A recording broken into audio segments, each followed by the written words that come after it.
our important delegate, Thiru Amir Sultan Avargal, director, actor and producer. So please come on to the stage. And Thiru S. Arul Kumar Avargal, Arul Kumar IPS, Deputy Inspector General of Police, CRPF. So please come on to the stage. So next I would like to request Sri Meera Kidiravan Avargal, director cum producer. So please come on to the stage.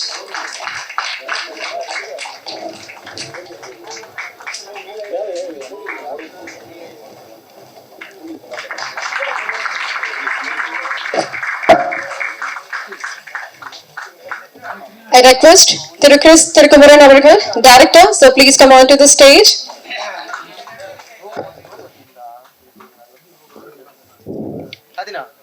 So the next, I request Thiru Karthik Neta Avargal, lyricist. So please come on.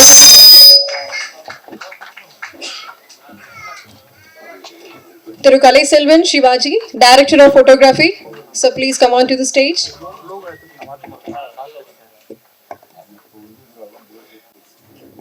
அடுத்ததாக திரு ரோகேஷ் அவர்கள், lyricist. So please come on to the stage. So kindly give a grand round of applause. நல்ல கை தட்டுங்க. நீங்க எவ்வளவு கை தட்டுறீங்களோ அவ்வளவு நம்ம வந்து 10 வயசு கம்மியாயிட்டே போடும் நமக்கு. Really try பண்ணி பாருங்க.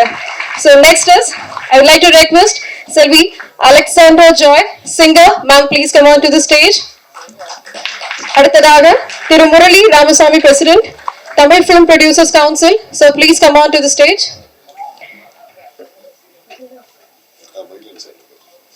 Thiru Magillan Avargal. So please come on to the stage. The senior editor, Aransai channel. And அடுத்ததாக திரு என் Vijay Murali, producer council president, PRO union. So please come on to the stage.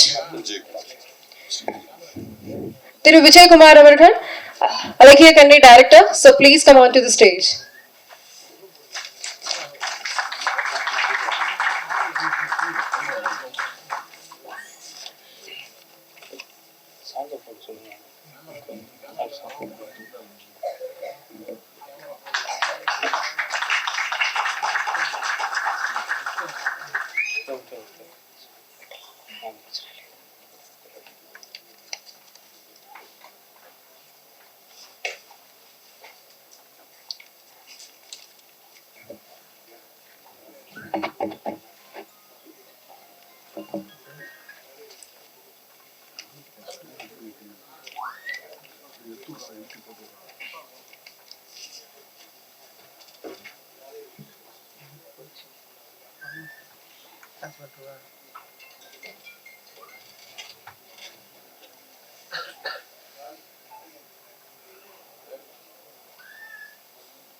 And I request Harish Kumar and Sangeeta ma'am, please come on to the stage. So please vaanga.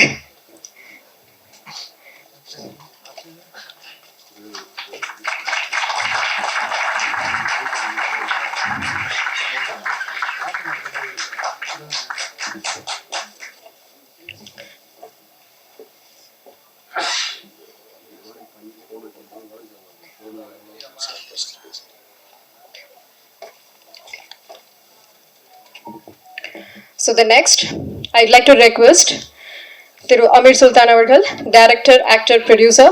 So please, 3 dots labeler sir da actually open பண்ணி வைக்க போறாங்க.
I, I request Ryan sir, so please come onto the stage, and all other delegates to please join the launch of Three Dots music label.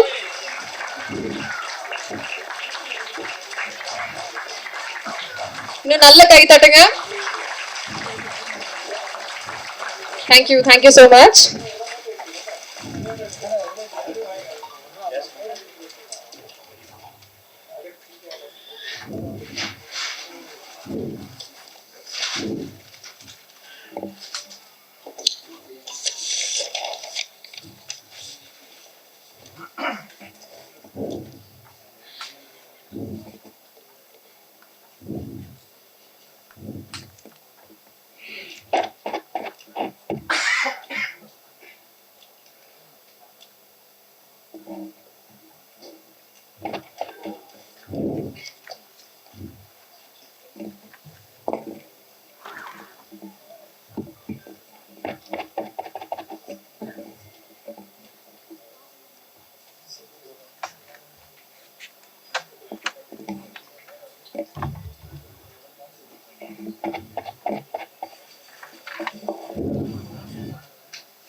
Sir, so respected ma'am and sir, I request for a group photo actually, so please.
Thank you so much, sir.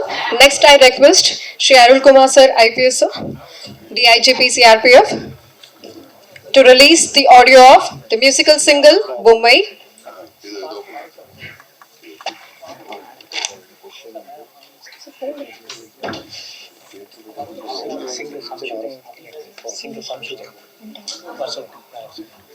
I request singer Shamshuddin sir, please come onto the stage. And I request all other delegates to please join us for the release of audio musical single Bombay. I request the Rapa Rasavargal, sir, please come onto the stage. Sir, please vanga, please join us.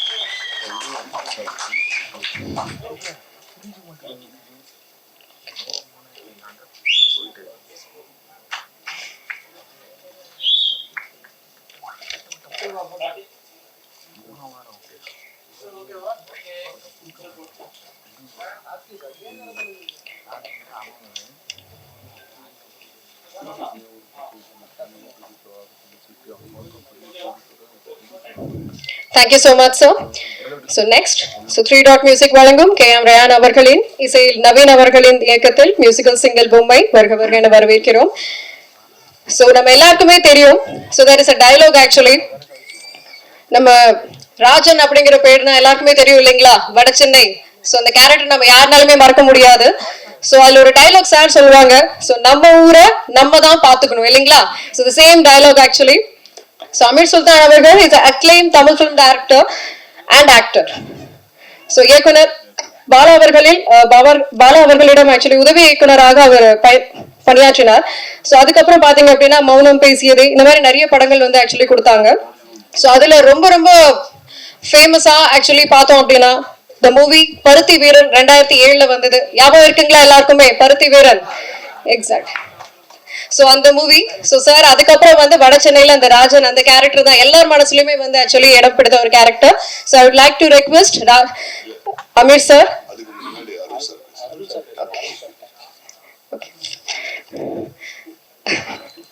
A small change actually. So I'd like to request Shri Arul Kumar sir. So he's an IPS officer of 2008 batch from Himachal Pradesh cadre. Okay. அனைவருக்கும் இனிய மாலை வணக்கம். ஒன்றும் நிகழ்ச்சி நிரலில் ஒரு சின்ன மாற்றம் தான். வழக்கமாக மற்ற இசை வெளியீட்டு விழாவாக இருந்தால் திரைப்படத்துறை சார்ந்த அதில் யார் சீனியராக இருக்காங்களோ யார் பாப்புலராக இருக்காங்களோ அவங்கள கடைசியாக பேச வைக்கிறது வழக்கம், அது எல்லாருக்கும் தெரியும். இது ஒரு ப்ரைவேட் ஆல்பமாக இருந்தாலும் அதுக்குள்ளே வந்து ஒரு சிஆர்பி பற்றி ஒரு வாழ்வியல் சொல்லப்பட்டிருக்கு. அதை இயக்கியிருக்கவரும் ஒரு சிஆர்பிஎஃப்பை சேர்ந்தவர். அந்த டிபார்ட்மெண்ட்டோட ஐஜி அவர்கள் டிஐஜி இன்றைக்கி இருக்கிறதுனால நான் தான் கொஞ்சம் அவர்கிட்ட சில கேள்விகளை முன்வைக்கலாம் அப்படின்றதுக்காக தான் அதை மாற்றினேன். ஏன்னா அவர் சார் வந்து வெளியில் ஒரு முக்கியமான வேலை இருக்குது போகணுன்னாங்க. ஸோ அதனால் கொஞ்சம் மாற்றிருக்கு, ஷெட்யூல் மாற்றிருக்கு. யாரும் குழப்பமாயிடாதீங்க.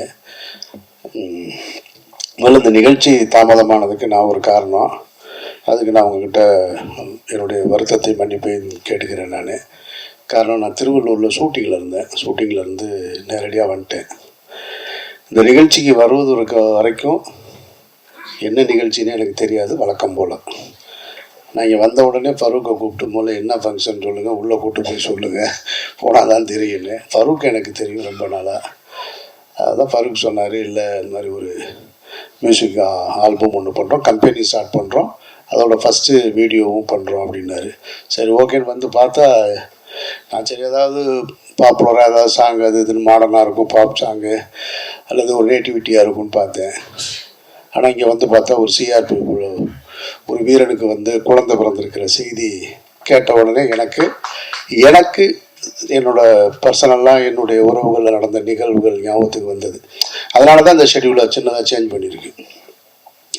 ஆக்சுவலாக மிலிட்ரி எல்லாருக்கும் தெரியும், சிஆர்பிஎஃப் வந்து அதை விட கூடுதலானது அப்படின்றத நான் உணர்ந்திருக்கேன். நான் எங்கெல்லாம் கலவர பகுதிகள் எங்கே அதிகமாக இருக்கோ, எங்கே பதட்டமான சூழல் இருக்கோ, அங்கெல்லாம் போய் முதல் நாளாக தைரியமாக மக்களை பாதுகாக்க, அங்கே அமைதியை நிலைநாட்டுவதற்கு சிஆர்பிஎஃப் பயன்படும் அப்படின்றது நான் அறிந்தது. என்னுடைய சொந்த தாய் மாமனுடைய பையன், உங்கள் பிரச்சனையெல்லாம் அப்புறம் வச்சுங்க, அவன் வந்து போலீஸ் வேலைக்கு சேரணும்னு சொல்லிட்டு அவனுக்கு சின்ன கதை இருக்குது. அவனுக்கு போலீஸ் வேலைக்கு தான் போகணும், சின்ன வயசுலேருந்து ஆசையிலேருந்து போலீஸ் ட்ரைனிங் பண்ணான். அவனுக்கு வந்து இந்த கண் பார்வை வந்து ஒரு ஐசைட் வந்து கொஞ்சம் மாறி இருக்கும். நம்ம வழக்கு தமிழில் சொல்லுவோம் இல்லையா, மாறுகன்னு சொல்லுவோம் இல்லையா, அந்த மாதிரி இருந்ததுனால என்னுடைய தாய்மாமன் பையன், நான் அவனும் ஒரே ஏஜ், ஒன்றாவே வளர்ந்தோம். நான் காலேஜ் போயிட்டு அவன் வந்து அந்த பக்கம் போலீஸ் ட்ரைனிங் போகணுன்னு போனான். அவனை போலீஸில் தமிழ்நாடு போலீஸில் எடுத்துக்கலை. அது காரணம் இந்த ஐசைட் ப்ராப்ளம். ஆனால் அவனுக்கு போலீஸ் வேலை கிடைக்கல அப்படின்றதுல ஒரு மிகப்பெரிய வருத்தத்தில் எப்படியாவது நான் அந்த காக்கி ட்ரெஸ்ஸை போட்டணும்னு போராடி பார்த்து முடியலைன்ன ஒன்று அந்த டைமில் சிஆர்பிஎஃப்க்கு ஆள் எடுக்கிறாங்கன்ற செய்தி வந்த உடனே அங்கே போய் சேர்ந்து யாருக்கிட்டையும் சொல்லாமல் சிஆர்பிஎஃப்பில் போய் சேர்ந்துட்டான். சேர்ந்துட்டு நான் வந்து நீ என்ன லோக்கல் போலீஸில் தானே நீ என்னை எடுக்க மாட்டேன், நான் போய் ஒட்டுமொத்த இந்தியாவுக்குமே பாதுகாப்பாக இருக்கிற இடத்துல போய் நான் போய் உட்காந்துக்கிறேன்னு உட்காந்துட்டேன். செலக்ட் ஆகிட்டான். இப்போ அவனுக்கு வந்து என்னுடைய சொந்த தாய்மாமன் பையன் இன்னொரு சின்ன எங்கள் மாமா முறை தான், திருமணம் உறவு செய்து கொள்ளக்கூடிய முறை தான். அதில் என்னுடைய தங்கச்சி எனக்கு தங்க முறை வேணும், அவனுக்கு திருமணம் செய்வதற்காக பேசி வச்சுருந்தோம். என்னுடைய சித்தப்பா வந்து ரயில்வேல இன்ஸ்பெக்டராக இருந்தவர். அவர் அந்த வேலையை எழுதி கொடுத்துட்டு விஆர்எஸ் வாங்கிட்டு வேற ஒரு தொழில் பண்ணிகிட்டு இருந்தார். அவர் என்ன பண்ணார், சின்ன வயசுலேருந்து இந்த பையனுக்கு இந்த பொண்ணை கொடுக்கலான்ற மாதிரி உறவுகளில் பேசி வச்சுருந்தாங்க இல்லையா. பேசி வச்சுருந்ததில் இவன் சிஆர்பிஎஃப் வேலைக்கு யார்கிட்டையும் சொல்லாமல் போய் சேர்ந்துட்டான உடனே அவர் எங்கள் சித்தப்பா என்ன பண்ணிட்டாரு, அவனுக்கு பொண்ணு கொடுக்க மாட்டேன்ட்டார். அப்போ நான் போய் நாங்கள்லாம் போய் வீட்டில் உட்காந்து போய் பேசினா, இல்லை சிஆர்பிஎஃப் பற்றி உங்களுக்கு தெரியாது, அங்கே உயிருக்கே உத்தரவாதம் கிடையாது, எப்போ வருவான் எப்போ போவான்னு தெரியாது, இருப்பானா இல்லையான்னு கூட செய்தி கூட கேட்டுக்க முடியாது அப்படின்னு சொல்லிட்டு ரொம்ப விடாப்பிடியாக இருந்துட்டார். சின்ன வயசுலேருந்து தான் நம்ம இவங்களோட தான், இவர் தான் கணவர், இவர் தான் மனைவின்னு அந்த ஒரு ஆசை உறவுகளில் வளர்த்துருப்பாங்க இல்லையா. அதை தாண்டி இப்போ அவனுக்கு ஒரு முக்கியமான சூழல் வந்தது. எந்த முடிவை எடுக்கிறது, வேலையை விட்டுட்டு வா பொண்ணு தரேன்னு சொல்கிறாரு. இப்போ அவன் என்ன முடிவு எடுக்க போகிறான் அப்படின்னா, அவன் வந்து எனக்கு வேலை தான் வேணும், பொண்ணு வேணான்ட்டான். கிட்டத்தட்ட ஒரு 15 வருடங்களாக மனசுக்குள்ளே ஆசையை வளர்த்துருந்தவன் இல்லை எனக்கு அந்த வேலை தான் வேணும்ன்ட்டு உறுதியாக போய் அந்த வேலையிலே இருந்துட்டான். அந்த பொண்ணுக்கு வேற ஒரு மாப்பிள்ளையை பார்த்து, என் தங்கச்சி தான் எனக்கு, வேற ஒரு மாப்பிள்ளையை பார்த்து திருமணம் செஞ்சாச்சு. இப்போ இவன் போய் வேலைக்கு சேர்த்துட்டான். நான் கேட்டேன், நான் அந்த வயசில் நல்லா பேசிப்போம்ல, ஆள் மனதில் என்ன இருக்குன்னு நம்மக்கிட்ட தானே சொல்லுவாங்க. சொல்லும்போது இல்லை மாப்பிள்ளை அது பரவாயில்ல, நான் வந்து அந்த வேலை எனக்கு ரொம்ப பிடிச்சிருக்கு, அதனால் பரவாயில்ல, என்ன இருந்தால் அந்த வேலையை விட்டுட்டு வர சொன்னது எனக்கு வந்து உடன்பாடு இல்லை அப்படின்னு. அப்போ அந்த காலகட்டத்தில் தான் தொடர்ச்சியாக ஏதாவது தகவல் சொல்லிக்கிட்டே இருப்பான். இப்போது செல்ஃபோன்லாம் வரலை, இப்போது 89, 90 தொடங்கினது இந்த நான் சொல்கிற சம்பவம். இப்போ 92 பாபர் மசூதி இடிப்பு நிகழ்வு நடைபெறுகிறது. அந்த பாபர் மசூதி இடிப்பு நிகழ்வில் வந்து அன்றைய காலகட்டத்தில் இருந்த பிஜேபி தலைவர்கள், அந்த ரத யாத்திரை நடத்தின தலைவர்கள் எல்லாம் ஹவுஸ் அரெஸ்ட் பண்ணி வச்சுருந்தாங்க. ஹவுஸ் அரெஸ்ட்டில் வந்து யார் பாதுகாப்புன்னா இவன் தான் இவன் பாதுகாப்பு. அப்போ அத்வானி போன்ற தலைவர்கள், கூட இருந்த தலைவர்கள்லாம் வீட்டு காவலில் வச்சுருக்கும் போது வீட்டுக்கு வெளியில் பாதுகாப்பு. ஃபோன் பண்ணும்போது சொல்லுவான் இந்த மாதிரி. அப்போது அவன் உளவியலாக எவ்வளோ சிக்கல்கள் இருக்கு பாரு. அவன் ஒரு இஸ்லாமிய பின்புலத்தை சேர்ந்தவன். ஒரு மசூதி இடிக்கப்பட்டிருக்கு. அந்த மசூதி இடிக்கப்பட்டதற்கு காரணகர்த்தாவாக சொல்லப்படுகிற அந்த தலைவர்கள் வந்து வீட்டு காவலில் வச்சுருக்காங்க, இவன் வெளியில். ஆனால் அவங்க உயிரை பாதுகாக்கணும். அப்போ அந்த இடத்துலையும் நான் கேட்குறேன், உனக்கு என்னடா மனநிலை இருந்தது அப்படின்னா, இல்லை இந்த இடத்துல நான் என்னன்றதை பார்க்க மாட்டேன், எனக்கு நான் எடுத்திருக்கிற வேலை தான் முக்கியம், அதுதான் எனக்கு. அதாவது அவங்க கையில் வந்து அவங்க என்ன நிகழ்வுகளை வேணாலும் செஞ்சுருக்க முடியும். ஆனால் அவ்வளோ பெரிய ஆயுதத்தை கையில் வச்சுக்கிட்டு அவங்க தன்னோட எடுத்துக்கிட்ட வேலைக்கு, அந்த வேலைக்கு சேரும்போது எடுத்துக்கிட்ட உறுதிமொழிக்கு உண்மையாக கடைசி வரைக்கும் இருக்கிறதுன்னு இருக்குல்ல, அந்த உறுதியை நான் அந்த இடத்துல பார்க்க முடிஞ்சது. அதுக்கு முன்னால் அடிக்கடி கேட்பேன், நான் நாகாலாந்து போயிருக்கேம்மா, மணிப்பூர் போயிருக்கேம்மா, மிசோரம் போயிருக்கேம்மா, இப்படி எப்போ கேட்டாலும் இங்கேருந்து அங்கே போனால் இப்படி திடீர்னு ஒரு ஃபோன் அடிப்பான். ஃபோன் அடித்தா எங்கடா இருக்கேன்னா, பஞ்சாபில் ஒரு கலவரம், அங்கே இருக்கேன் அப்படிமா. எனக்கு ஆச்சரியமாக இருக்கும். மொழி வேறு மொழிகளை கற்றுக்கிட்டான். அதில் ரொம்ப குறிப்பாக அவன் சொல்கிறது என்னென்னா, இந்த நாகாலாந்து மணிப்பூர், நான் அதுக்காக தான் முன்னாடி பேசணும், ஏன்னா அதில் இருக்கிற விஷயங்களை அவர் ஐஜி கொஞ்சம் தெளிவாக சொல்லுவாங்க அப்படின்றதுக்காக. ஏன்னா அதெல்லாம் நான் கேள்விப்பட்ட செய்தி தான். அப்போ அங்கே நாகாலாந்துலலாம், அப்போ வந்து நாகாலாந்து மிசோரம்லாம் மலைக்கு கீழேருந்து மலைக்கு மேலே போகும்போது இவங்களுக்கே, அதாவது கீழேருந்து கிளம்பிட்டாங்கன்னு மேலே சொல்லுவாங்களாம். மலைக்கு மேலே வர்றதுக்கு மேலே வந்து சேர்ந்தாதான் உத்தரவாதம், ஆனால் இடையில எது வேணாலும் நடக்கலாம், சிஆர்பி வீரர்களுக்கு உயிருக்கே உத்தரவாதம் இருக்காது. அப்போ இரவு நேரத்தில் காவல் அது மாதிரி கீழேருந்து வரும்போது 2 பேர் பாதுகாப்பாக இருப்பாங்க, மேலேருந்து போகும்போது வண்டி பாதுகாப்பாக இருக்கணும், இல்லைன்னு சொன்னால் எப்போ வேணாலும் தாக்குதல் நடக்கலான்னு. அப்போ பகல் நேரத்தில் டென்ட்டில் படுத்துருப்போம், திடீர்னு பார்த்தா எங்கேருந்தோ ஒரு மலை உச்சியிலேருந்து இந்த போராளி குழுக்கள் வந்து ஷூட் பண்ணுவாங்க, தடன்னு எந்திரிச்சு ஓடணும் இப்படின்னா, அதாவது சினிமா காட்சிகளை போல ஒன்னொன்னும் சொல்லிக்கிட்டே இருப்போம். இரவு நேரத்தில் நாங்கள் பாதுகாப்பாக இருக்கணும் அப்படின்னு சொன்னால், இப்போ நாகாலாந்துலலாம் மணிப்பூர்லாம் பாதுகாப்பாக இருக்கணும்னு சொன்னால் அவங்களுக்குள்ள வந்து சில சப்தங்களையும் சில விசில் இதெல்லாம் அடையாளமாக வச்சுருப்போம். ஏன்னா யார் இருக்கான்னு தெரியாது. ஒரு காவலருக்கும் இன்னொரு காவலருக்கும் தூரம் இருக்கும் பாதுகாப்பில். அப்போ அவங்களுக்குள்ள இருக்கிற பாஷை, அந்த சம்பாஷணை இருக்கு இல்லையா, அது சரியாக சேரலைன்னு சொன்னால் இருட்டில் துப்பாக்கி சத்தம் மட்டும் கேட்கும், சுட்டது யாருன்னு தெரியாது. சிஆர்பிஎஃப் வீரனா இல்லை ஆப்போசிட்டில் இருக்கவனான்னு தெரியாது. காலையில் தான் தெரியும். திடீர்னு குளிச்சுட்டு இருப்போம், தண்ணி தொட்டி வந்து விழுந்து அதில் இறந்து போயிருக்காங்க இப்படின்னு ஒவ்வொரு அதிர்ச்சி தகவல்களாகவே நான் கேட்டிருக்கேன். நான் திரைப்படங்களுக்கு போவாங்க வீரர்கள், சிஆர்பிஎஃப் வீரர்கள் வந்து திரைப்படங்களுக்கு போகும்போது அப்படி யாராவது ஒரு 4 பேர் படம் பார்க்கணுன்னா தியேட்டர்களில் ரொம்ப குறைவாக தானே இருக்கும். அந்த மலையில் 4 பேர் உள்ளே இருந்தால் ஒரு ஆள் தியேட்டருக்கு வெளியே பாதுகாப்புக்கு நாங்கள் நிற்போம். நண்பர்களே, வீரர்களே 4 பேர் உள்ளே இருந்தால் வெளியே ஒரு ஆள் பாதுகாப்புக்கு நின்றுட்டு, அவங்க வந்ததுக்கப்புறம் அடுத்து இவர் வேற ஒரு டீமோட போகும்போது இன்னொருத்தர் பாதுகாப்புக்கு இருப்பாங்க. ஏன்னா இந்த சிஆர்பிஎஃப் வீரர்கள் எப்பொழுதுமே குறிவைக்கப்பட்டுக்கிட்டே இருப்பாங்க போராளி குழுக்கள்னால அப்படின்ற இந்த தகவல்களை எல்லாம் கேட்கும்போது இவ்வளவு கஷ்டப்பட்டு இருக்கேடா அப்படின்றத எனக்கு தோணுச்சு. அதில் அவனுக்கே பர்சனல் அடுத்த ஒரு நிகழ்வு என்ன நிகழுதுன்னா, வேற ஒரு இடத்துல திருமணம் செஞ்சாச்சு. இப்போ அதுவும் என்னுடைய உறவுக்கார பொண்ணு தான், என்னுடைய அக்கா பொண்ணு தான் திருமணம் செய்கிறான். இப்போ வந்து இந்த இந்த பாடல் காட்சியோடு ஒத்து போனதுனால தான் இவ்வளவு நினைவு எனக்கு டக்குன்னு வந்துருச்சு. இந்த நிகழ்ச்சிக்கு வர்றது வரைக்கும் எனக்கு எதுவுமே இல்லை. வந்ததுக்கப்புறம் அவனுக்கு முதல் குழந்தை பிறக்குது. ஆனால் முதல் குழந்தை பிறந்து இறந்துருது. பிறந்த உடனே இங்கே இறந்துருது மதுரையில். இப்போ போல் இந்த பாடல் காட்சியில் காட்டுவது போல் வீடியோ கால் இல்லை, செல்ஃபோன் கிடையாது, பார்க்குறதுக்கெல்லாம் அப்போ வாய்ப்பு இல்லை. 92 93 காலகட்டத்திலலாம் எதுவுமே இல்லை இல்லையா. அப்போ லீவு அப்ளை பண்ணால் லீவு கொடுக்கல அப்படின்றதான் அவனுடைய முக்கியமான குற்றச்சாட்டு. அங்கேருந்து தொடங்குது. லீவு கேட்குற அவன் என்ன சொல்கிறான், எனக்கு இன்னும் ஒரு குழந்தை பிறந்திருக்கு, அது இறந்துருச்சு, அதுக்கு ஒரு ப்ராசஸ் அவங்க சொல்கிறாங்க. இப்போ அந்த ப்ராசஸில் லீவு கிடைக்கல. நான் வந்து அவன் அந்த லீவு அந்த ப்ராசஸ் முடிஞ்சு வந்து பார்க்கும்போது அது வரைக்கும் குழந்தைய வச்சுருக்க முடியாது இல்லையா, அதை அடக்கம் பண்ணியாச்சு. அப்போது இப்போ அந்த இடத்துல நின்று சொல்கிறான், எனக்கு என்ன பண்ணுறதுன்னு தெரியல.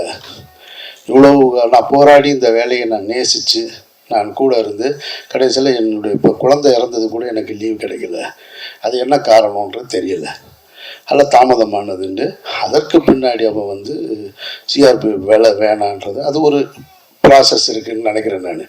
அது எழுதி கொடுத்துட்டு அதுக்கப்புறமா வந்து பிஆர்சியில் மதுரையில் பாண்டியன் ரோட்வேஸ் இருக்கு இல்லையா, கார்பரேஷனில் அங்கே வேலைக்கு சேர்ந்து இப்போ வரைக்கும் ஒர்க் பண்ணிக்கிட்டு இருக்கான். அப்போது இந்த பாடல் காட்சியை பார்த்த உடனே எனக்கு நினைவுக்கு வந்தது இந்த கதைகள் எல்லாமே கிட்டத்தட்ட 30 வருஷத்துக்கு முன்னாடி நடந்த கதைகள். இவ்வளவு கடினமான ஒரு உழைப்பு, இவ்வளவு தன்னுடைய வாழ்க்கையை அர்ப்பணித்து வேலை செய்யக்கூடியவர்கள் தான். நம்ம சினிமாவில் அதிகமாக வந்து இராணுவ வீரர்களை காவல்துறை மட்டும்தான் பார்த்துருப்போம். சிஆர்பிஎஃப் பிஎஸ்எஃப்லாம் பற்றி நம்ம பார்க்கறதில்ல, யாரும் அதை சொல்கிறதும் இல்லை, அதை பற்றி தெரியவும் தெரியாது. ஆனால் இவர்களுக்கு எல்லாத்தையும் விட எல்லா இடத்துலையும் ரொம்ப கிரிட்டிக்கலான இடத்துல பூரா சிஆர்பிஎஃப் வீரர்கள் இருக்கிறாங்கன்றது மட்டும் மறுக்க முடியாத உண்மையாக நான் உணர்றேன். அந்த டிபார்ட்மெண்ட்லேருந்து ஒருத்தர் வந்து இந்த வீடியோவை எடுத்து இந்த பாடலை எடுத்ததற்கு என்னுடைய நெஞ்சார்ந்த நன்றியை வாழ்த்துக்களை தெரிவிச்சுக்கிறேன். அப்படி ஒரு நிகழ்வுக்கு பெருந்தன்மையோட இந்த நிகழ்ச்சியில் கலந்து கொண்ட டிஐஜி அவர்களுக்கு என்னுடைய வாழ்த்துக்களையும் நன்றியும் தெரிவிச்சுக்கிறேன். இப்போ நான் இந்த துறையை பற்றி எனக்கு தெரிந்த விஷயங்களை சொன்னேன். இதில் இருக்கிற முழுமையான விஷயங்களை, ஏன்னா இதை வெறும் இசை வெளியீட்டு விழாவை கடந்து போயிடாமல், ஒரு ஆல்பம் ரிலீஸாக கடந்து போயிடாமல் இதன் மூலமாக சமூகத்துக்கு என்ன நன்மை ஏற்பட போகிறது, அல்ல இந்த துறை எவ்வளோ கஷ்டப்பட்டு நம்மளை பாதுகாக்கிறாங்க. ஏன்னா நமக்கு அதெல்லாம் தெரியாது. நம்ம வேற ஒன்று வச்சுருக்கோம். இந்த நாடு பல்வேறு மக்கள்களால் இயங்கிக்கிட்டு இருக்கு. நமக்கு ரொம்ப பரிச்சயமானது இப்போ கையில் இருக்கிற செல்ஃபோனு, யூடியூப்பு, நம்ம கண்ணுக்கு முன்னாடி நடக்கிற அரசியல், டெய்லி நடக்கிற டிபேட்டு, இதுக்குள்ளேயே நம்ம வாழ்க்கை முடிஞ்சிருது. இதை தாண்டி ஒன்று இருக்கு. நம்ம இந்த இடத்துல உட்காந்து நிம்மதியாக பேசிக்கிட்டு இருக்கோம்னா யாரோ அங்கே தங்களோட உயிரை கொடுத்து பாதுகாக்கிறனால நம்ம இங்கே உட்காந்துருப்போம். அது வெளியே நிற்கிற காவல்துறையாக இருக்கலாம், அல்லது எல்லை பாதுகாப்பு படையாக இருக்கலாம், யாரோ இருக்கலாம். ஆனால் அதுக்கு நம்ம முக்கியத்துவம் கொடுக்கறது இல்லை. இந்த நிகழ்ச்சியை அதுக்கு பயன்படுத்தணுன்றது எனக்கு தோணுனது. அதை நான் பயன்படுத்திக்கிட்டு மரியாதைக்குரிய அருண்குமார் டிஏஜி அவர்கள் இதற்கு சரியான பதில் தந்து அது சரியான முறையில் இந்த செய்தியை கொண்டு போய் உங்கள் மூலமாக மக்களிடம் சேர்க்கணும்னு சொல்லி நான் வேண்டி விரும்பி கேட்டுக்கொள்கிறேன். நன்றி.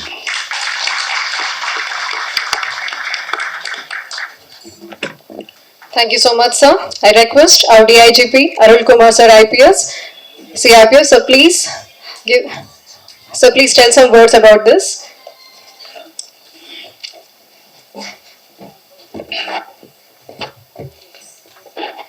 திரு அமீர் டைரக்டர் அவர்கள்,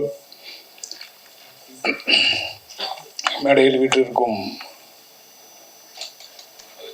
ஸ்டாஃப் அவர்கள், எனது அருமை எனது துறை நவீன், இந்த படத்தை இயக்கிய நவீன் மிகவும் எனக்கு பெருமையாக உள்ளது. மற்றும் ஆடியன்ஸ், இந்த படம் வந்து it's one of its kind. ஏன்னா அமீர் சார் சொன்ன மாதிரி நம்ம வேறு வேறு கதைகள்லாம் பார்த்துருக்கோம். சிஆர்பிஎஃப் வந்து வேர்ல்ட்லேயே மிகப்பெரிய பேராமிலிட்ரி ஃபோர்ஸ். ஆர்மி தனி இருக்குது, போலீஸ் தனி இருக்குது.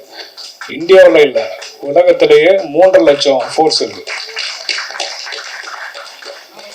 ஸோ எங்களோட மேண்டேட் என்னென்னா, சென்ட்ரல் ஆர்ம்டு ஃபோர்ஸ் கீழே வரும், union home ministry.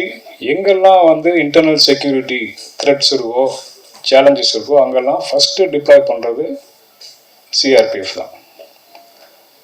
Jammu Kashmir, north east, including Assam, Manipur. இப்போ மணிப்பூரில் பிரச்சனையாக இருக்குது. 2 இனக்குழு வந்து 2 பேரும் வந்து they want to finish each other. இப்போ ரீசெண்டாக 1 வீக் முன்னாடி வந்து லடாக்கில் வந்து பிரச்சனை, அங்கே பெரிய கலவரம் மாதிரி போயிட்டுருக்கு.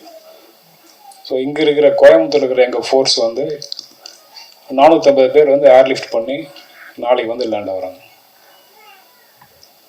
அது மட்டும் இல்லாமல் நம்ம பக்கத்தில் இருக்கிற ஆந்திரா, தெலுங்கானா, அதை ஒட்டி உள்ள சத்தீஸ்கர், ஜார்க்கண்ட், எங்கெல்லாம் இருக்கிற ரொம்ப நாளாக இருக்கிற நக்சலிசம், மாவோயிஸ்ட், கேட்குது, மாவோயிஸ்ட், அங்கேயும் வந்து பெரிய ஃபோர்ஸஸ், ஆயிரக்கணக்கான ஃபோர்ஸஸ் அங்கேருந்து டிப்ளாய் ஆயிருக்கு சிஆர்பிஎஃப்.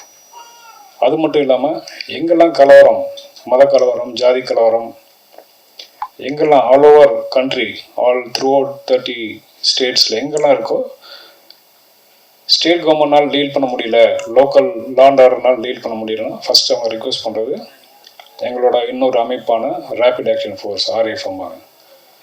ஸோ அந்த மாதிரி இன்டர்னல் செக்யூரிட்டி, உள்நாட்டு பாதுகாப்பில் ஃபஸ்ட்டு ரிலே பண்ணுறது சிஆர்பிஎஃப்.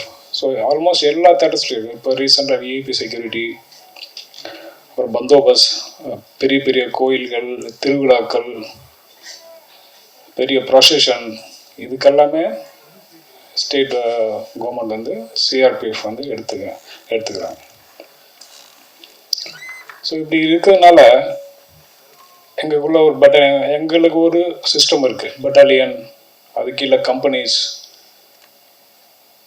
ஸோ ரெக்ரூட்மெண்ட் ஒரு வருஷமும் ரெக்ரூட்மெண்ட் 10,000-15,000 பேர் வந்து எடுத்துகிட்டே தான் இருப்போம். ஜவான்ஸ், கான்ஸ்டபிள்ஸ், சப் இன்ஸ்பெக்டர் இருப்பாங்க, எங்கள் இதுலேயும் இன்ஸ்பெக்டர்ஸ், அசிஸ்டன்ட் டிஎஸ்பி ரேங்கில், கமாண்டன்ட் சமம், அதுக்கு அடுத்த இது வந்து டிஐஜி, ஐஜி, அந்த மாதிரி. ஸோ ஒரு பெரிய ஒரு செட்டப் இருக்குது. அது இது எப்படி இவால்வ் ஆச்சுன்னா, நீட் பேசிஸ், ஒரு சிச்சுவேஷனுக்கு என்ன தேவை, இப்போ ஒரு மாப், இப்போ ஒரு கலவரம் நடக்குது, அதை எப்படி வந்து எதிர்கொள்ளணும். அப்போ அங்கே இருக்கிற ஃபோர்ஸ் 50 பேர் 100 பேர் பத்தலை, மறுபடியும் வேறு ஃபோர்ஸ் எப்படி வந்து எடுத்துகிட்டு வருது. இந்த மாதிரி ஒரு சேலஞ்சுக்கு நான் அந்த ஃபோர்ஸஸ் வந்து லேர்ன் பண்ணி இப்போ வந்து இது பிகம் மச் பெட்டர். நீங்கள்லாம் கூட செய்திகளில் பார்த்துருப்பீங்க, இப்போ வந்து நக்சல்லாம் it is in last leg முடிய போகுது.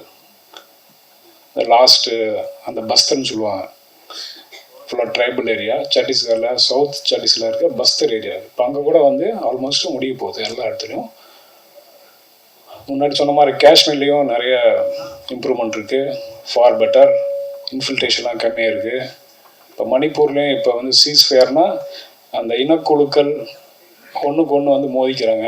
அதனால் ஒன்றுக்கு ஒன்று வந்து கவர்மெண்ட் லெவலில் பேசி அங்கே ஒரு விதமான அமைதி வந்துட்டுருக்கு. அது மாதிரி ஒரு நேஷனுக்கு வந்து ஃபஸ்ட்டு வந்து என்னென்னா பீஸ் வேணும், அமைதி வேணும். நம்ம தமிழ்நாடு நம்ம சொல்கிறோம் இவ்வளோ முன்னேறிக்கு அப்படின்னு, எதனால்? கொஞ்சம் பேருக்கு வந்து தெரிஞ்சிடலாம். 80s 80களில் தர்மபுரி, கிருஷ்ணகிரி, தேனி இந்த சைட்லாம் தலை தூக்க பார்த்துச்சு இந்த சேம் நக்சலிசம். ஸோ அப்போல்லாம் இருந்த போலீஸ் லீடர்ஸ், அப்போ இருந்த பப்ளிக் ரெப்ரசன்டேட்டிவ்ஸ், பொலிட்டிக்கல் வில் இருந்துச்சு அப்போ. So they strongly put down. So இதெல்லாம் ஒரு பெரிய இதெல்லாம் வந்து இப்போது பொதுவெளியில் வரணும். இது ஒரு கதையாக, இது ஒரு கற்பனையாக இருந்தாலும் இந்த ஒரு கதைகள், இந்த ஒரு முக்கியமான ஒரு சோஷியோ பொலிட்டிக்கல் எக்கனாமிக் இஷ்யூஸ் எல்லாம் வெளியே வரணும். நாட் ஓன்லி அந்த நேட்டிவிட்டி, வில்லேஜ், சிட்டி சம்மந்தமான வாழ்வியல் பிரச்சனைகளுக்கு மீறி இந்த மாதிரி இம்பார்ட்டண்ட் நம்மளோட உயிர்கள், நம்மளோட ஒரு உயிரும் எவ்வளோ முக்கியமோ, ஸோ அதில் வந்து எவ்வளோ கான்ட்ரிபியூஷன் இருக்குது, இந்த மாதிரி ஃபோர்ஸஸ், இது என்ன செட்டப் இருக்குது, இதெல்லாம் மக்களுக்கு வந்து தெரியணும். இதெல்லாம் மக்களுக்கு வந்து கண்டிப்பாக இந்த மாதிரி சிஸ்டம் இருக்குது, இப்படி தான் நடந்துட்டுருக்குன்னு தெரியணும். அப்போ தான் they will become responsible citizens, they will appreciate the things. So Aamir sir சொன்ன மாதிரி எஸ், எங்கள் இதில் நிறைய இப்போ ஸ்டேட் போலீஸ்லாம் போலீஸ் ஸ்டேஷன் பக்கத்துலேயே வந்து வாங்கிக்குவாங்க போஸ்டிங்கு. இன்ஸ்பெக்டரு, சப் இன்ஸ்பெக்டரு, ஏட்டையெல்லாம் பக்கத்துலேயே வந்து வாங்கிக்குவாங்க போஸ்டிங். பட் எங்கள் இதில் அப்படி இல்லை. ஏன்னா 3000 kilometre north south, 3000 kilometre east west. So எங்கே ப்ராப்ளம் இருந்தாலும் அங்கே வந்து ஃபோர்ஸ் வந்து மூவ் பண்ணி தான் ஆகணும். ஸோ அதனால் எங்களோட ப்ரொஃபஷனே அப்படி தான். இப்போ நானும் வந்து கொஞ்சம் வருஷம் இருந்தேங்க. இப்போ நாளைக்கு நான் வந்து சத்தீஸ்கர் போகிறேன், ஜெகதல்பூர்ங்கிற ஊருக்கு போகிறேன். ஸோ அந்த மாதிரி எங்களோட ப்ரொஃபஷன் அப்படி தான். அது தெரிஞ்சு தான் நம்ம வந்து ஜாயின் பண்ணுறோம். பட் அதே விதத்தில் அங்கேயும் வந்து வெல்ஃபேருக்கு, நல்ல தரமான உணவு, தரமான ஒரு அகாமடேஷன், இதெல்லாம் வந்து என்ஷூர் பண்ணுது கவர்மெண்ட். அது இல்லாமல் இப்போல்லாம் லீவெல்லாம் நல்லா வந்து ரெகுலரைஸ் ஆகிடுச்சு. மினிமம் ஒரு ஜவானுக்கு, ஒரு கான்ஸ்டபிளுக்கு, எனி ரேங்க் வந்து மினிமம் 75 நாள் வந்து கொடுத்துறாங்க. வருஷத்தில் 75 நாள் வந்து போதுமானதாக இருக்குது. 2 தடவை 3 தடவை ஊருக்கு போயிட்டு வரலாம், 20 days. அது இல்லாமல் நிறைய வெல்ஃபேர் மெஷர்ஸ் இப்போல்லாம் கவர்மெண்ட்டு, இப்போ அங்கேயே வெளியூர்லேயே இருந்தாலும், இப்போ நம்ம சென்னையில், ஆவடியில் ஒரு குரூப் சென்டர்னு சொல்லுவாங்க, அங்கே வந்து 1800 குவார்ட்டர்ஸ் இருக்குது. வெளியே போனாலும் நம்மளோட ஃபேமிலி பசங்களை அங்கே வந்து வச்சுக்கலாம். 10 வருஷம் 15 வருஷம் கூட வந்து வச்சுக்கலாம். பக்கத்துலேயே ஸ்கூல் இருக்குது, கேந்திரிய வித்யா சென்ட்ரல் ஸ்கூல் இருக்குது, கேன்டீன் இருக்குது,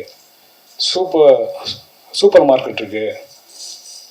உள்ளேயே வந்து ஸ்போர்ட்ஸ் ஆக்டிவிட்டீஸ் இருக்குது.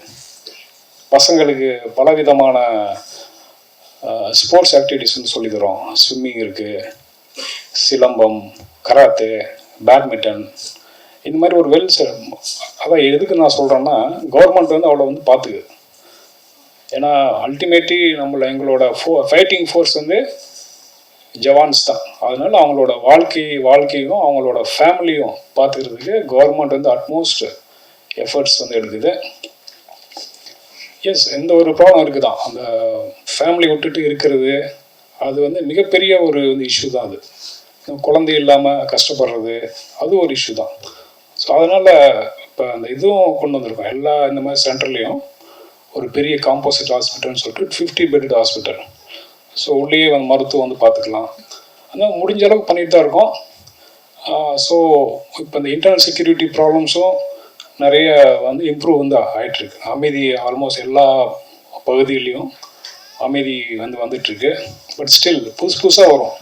நம்ம நாடு வந்து பலதரப்பட்ட மக்கள், பலதரப்பட்ட மொழிகள், இனங்கள், aspirations, urban rural divide, rich poor divide, 140 cross China. China வந்து ஹோமோஜினியஸ், அங்கே 95% வந்து ஹன்ஸு தான், ஒரே வந்து இனக்குழு அங்கே. அதனால் அவங்கனால கொஞ்சம் சீக்கிரமாக ஹோமோஜினியஸாக வந்து சீக்கிரமாக முன்னேற முடியுது. நம்ம இங்கே பல பிரச்சனைகள் இருக்கும், காம்ப்ளிகேட்டட், பட் ஸ்டில் நம்ம வந்து we are marching forwards in spite of so many differences, complications. So அதனால வரக்கூடிய ப்ராப்ளமை ஃபேஸ் பண்ணுறதுக்கு எங்களை மாதிரி ஃபோர்ஸஸ் வந்து நாங்களும் ட்ரெயின்டாக, நாங்களும் தயாராக இருக்கோம். ஸோ ஐ திங்க் அமீர் சாரோட கேள்வியில் ஓரளவுக்கு நான் டச் பண்ணுறேன்னு நினைக்கிறேன். ஒன்ஸ் அகெயின் நம்ம நவீனுக்கு வாழ்த்துக்கள், ரொம்ப சந்தோஷம். ஸோ இதை வச்சு நம்ம ஃபோர்ஸு, எங்கள் ஃபோர்ஸ் சென்ட்ரல் ஃபோர்ஸ் பற்றி இன்னும் பல விதமான இந்த மாதிரி வீடியோக்கள் பொது வெளியில் வரணும், லான்ச் பண்ணணும்னு என்னோட வந்து வேண்டுகோள். நன்றி, வணக்கம். Thank you so much, sir. Now I'd like to request Thiru Aparas avargal.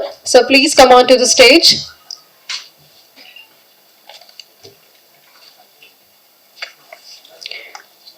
Thank you. So next, I'd like to request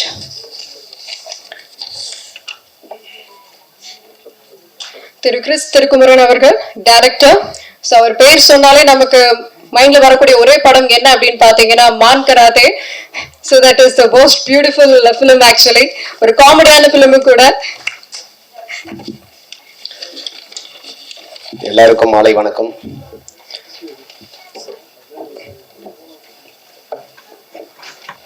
அண்ணன் அமீர் அண்ணன் வந்து பருத்தி வீரன் மிகச்சிறந்த படம் மாதிரி ஒரு அற்புதமான ஒரு அழுத்தமான ஒரு உரை கொடுத்துட்டாரு. ஆபீசர் அருண் சாரும் அதுக்கு பக்கபலமான ஒரு தரமான ஒரு ஸ்பீச் கொடுத்தாரு. இதுக்கு பக்கத்துல நான் ஏதாவது அமைச்சரா பேசினேன்னா அது நீர்த்து போயிடும்னு மட்டும் தெரியுது. அதனால எல்லாரையும் வாழ்த்திட்டு இதுல இருந்து விலகிக்கிறேன். இதுல ஒரு அற்புதமான விஷயம் என்னன்னா, தமிழ்ல சொல்லுவாங்க பாடல் இனிது பொருள் பொதிந்த பாடல் அதனினும் இனிது அப்படிம்பாங்க. நம்ம நண்பர் கவிஞர் நேத்ரா சார், நான் கரெக்டாக சொல்லியிருக்கேனா இல்லையான்னு அப்புறம் சொல்லிட்டோம், ஒரு மீனிங்ஃபுல்லான ஒரு கான்செப்டை எடுத்து பண்ணியிருக்காரு. ரொம்ப சிறப்பான ஒரு முயற்சி. அது வந்து ஒரு தரமாகவும் இருந்தது. ஆக்சுவலாக இந்த காம்பவுண்ட் வந்து இங்கேருந்து தமிழ் இசை நிறைய இடத்துல போய் ஜெயிச்சிருக்கோம், உங்கள் எல்லாருக்கும் தெரியும். ராஜா சார் இங்கேருந்து தான் அற்புதமான இசைகள்லாம் கொடுத்தாரு. அதே இடத்துல நீங்கள் லான்ச் பண்ணுறீங்க, இது ஒரு குட் சைனாக எடுத்துக்கங்க. மேலும் நீங்கள் வந்து அற்புதமான சில பாடல்கள் பண்ணுறதுக்கு வாழ்த்துக்கள். வந்திருக்கும் என் சகோதரர்கள் அனைவருக்கும் நான் வந்து ஒரு வணக்கத்தை சொல்லிக்கிறேன். அமீர் சார் என்னோட ஃபேவரைட், அவர் பக்கத்தில் உட்காந்தது பெருமையாக நினைக்கிறேன். அவரை மாதிரி ஒரு பருத்தி வீரன் படம் எடுக்கணும்னு எனக்கு மட்டும் இல்லை, எல்லாருக்குமே அது ஒரு ஆசை. அற்புதமான ஒரு உரை, அதனால் நான் சுருக்கமாக முடிச்சுக்கிறேன், அதை நீர்த்து போக செய்ய விரும்பலை. நன்றி, எல்லாருக்கும் வாழ்த்துக்கள். Thank you so much, sir. So next I would like to request Thiru Meera Kadiravan sir, director and producer, to say some words.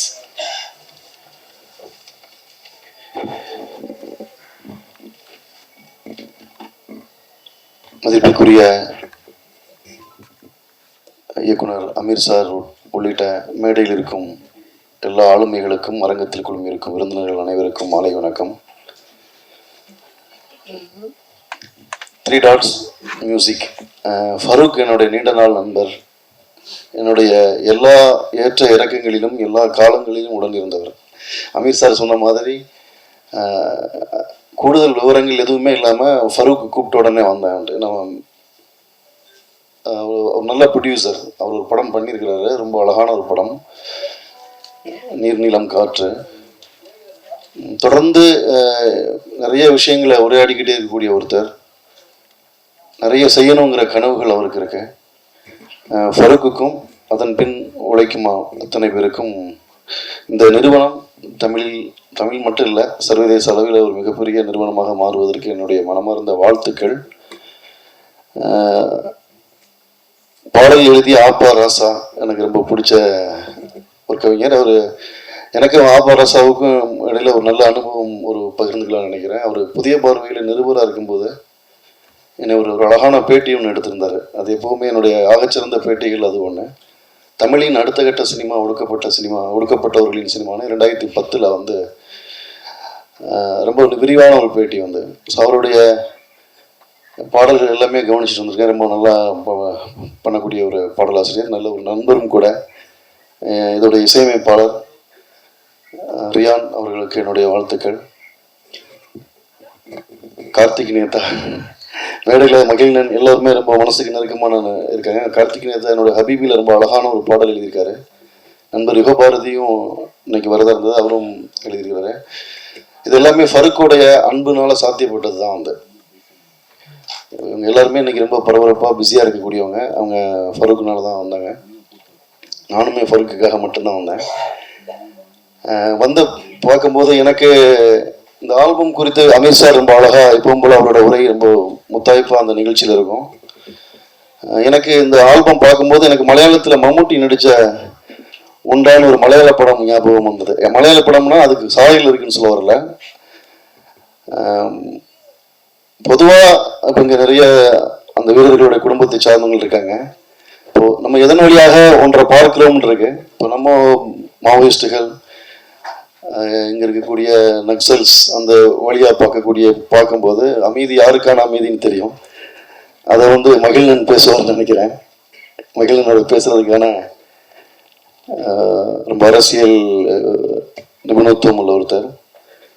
பாடல் எழுதிய அப்போ ராசா, நடிச்சிருக்கிறவங்க ரொம்ப அழகாக நடிச்சிருக்கிறீங்க. ரொம்ப 2 பேரும் ரொம்ப நீங்கள் நடிகர்களா? நடிகர்கள். Okay okay, super. நல்லா பண்ணியிருக்கீங்க, இயல்பாக பண்ணியிருக்கீங்க. சவுண்டாக ரொம்ப நல்லா இருக்குது. உங்களுடைய சவுண்ட் ரொம்ப நல்லா இருக்குது. ஃபருக் நிறைய ஆல்பம் பண்ணணும். எல்லாத்தையும் தாண்டி எல்லாமே பொருளாதாரமாக மாறணும். அது வந்து ரொம்ப பெரிய பலமாக இருக்குது. நம்ம செலவு பண்ணுறது இப்போ இன்றைக்கெல்லாம் காலகட்டத்தில் ஆடியோங்கிறது பிஸ்னஸே இல்லை. அது வந்து நிஜமாகவே சொல்ல போனால் இன்றைக்கி ஆடியோக்கெல்லாம் வந்து நீங்கள் எவ்வளோ பிரமாதமான பாடல்கள் பண்ணாலும் அது எவ்வளோ ரீச் ஆகுதுங்குது. நீங்கள் ரீச் பண்ணுறதுக்கு முன்னாடி ஒரு பெரிய நெட்வொர்க் இருக்குது. வெறுமனே பாடல்கள் சரியாக வந்ததுனால மட்டுமே ஒரு தரமாக இருக்கிறதுனால மட்டுமே அது போய் சேருதில்லை. அது ஒரு பெரிய விளம்பரம் தேவைப்படுது. இன்னைக்கு மிகப்பெரிய உச்ச நட்சத்திரங்களுடைய பாடல்களே ஒரு பாட்டு ஹிட் ஆகணும்னா அது கிட்டத்தட்ட ஒரு பெரிய பட்ஜெட் செலவு பண்ணி அந்த பாட்டை ரீச் பண்ணுறாங்க. ஏன்னா இன்னைக்கு வந்து அதிக திறமை, அதிக தரம், அதிக உழைப்புங்கிறத தாண்டி இன்னைக்கு அதிக வியூஸ்ங்கிற இடத்துக்கு வந்துருச்சு வந்து. ஸோ அதை கொண்டு வர்றதுங்கிறது ரொம்ப முக்கியமாக இருக்குது. 3 டாட்ஸ் நிறுவனம், ஃபருக் அதை வந்து ரொம்ப கன்சிடர் பண்ணணும். ஏன்னா அது ரொம்ப முக்கியம். பொருளாதாரமாக நம்ம வந்து ரொம்ப ஜெயிக்க வேண்டிய தேவை இருக்குது. நவீன்குமார் ரொம்ப அழகான ஒரு கவிதை மாதிரி இதை நீங்கள் பண்ணியிருந்தீங்க. அது நீங்கள் சினிமாக்குள்ள தொடர்ந்து படங்கள் பண்ண போகிறீங்கன்னு சொல்கிறீங்க. நிச்சயமாக நீங்கள் அமரர்கள் போல் படங்கள் செய்யுங்கள். அதே நேரங்களில் அமரர்கள் தண்டகாரணியம் போல படங்களும் இங்கே தேவைப்படுது. உங்களுடைய பார்வையில் அந்த அனுபவம் உங்களுக்கு இன்னும் நிறைய இருக்கும். வந்து இப்போ சத்தீஸ்கர் மாதிரி, பஸ்தர் மாதிரியான காடுகளுக்குள்ளார இந்தியாவின் தேசத்தின் வழியாக பார்க்கறதன் வழியாக அந்த மக்களின் வழியாக பார்க்கும்போது அது இன்னும் சொல்லப்படாத கதைகள் நிறைய இருக்கும். அந்த கதைகளையும் உள்படுத்தி நீங்கள் இன்னும் நிறைய தொடர்ந்து இயங்கணும். எல்லோருக்கும் வாழ்த்துக்கள். ஃபருக், உங்களுடைய வெற்றி என்னோட வெற்றி. நீங்கள் இன்னும் பெருசாக ஜெயிக்கணும். இறைவன் உங்களுக்கு எல்லா ஆசையும் தருவான். நன்றி. Thank you so much sir. So கவிதை பிரபஞ்சத்தின் சூரிய துளி அப்படின்னாலே நம்ம கார்த்திக் நேதா அவர்கள் தான். So next I would like to request Thiru Karthik Netha, lyricist, to say some words.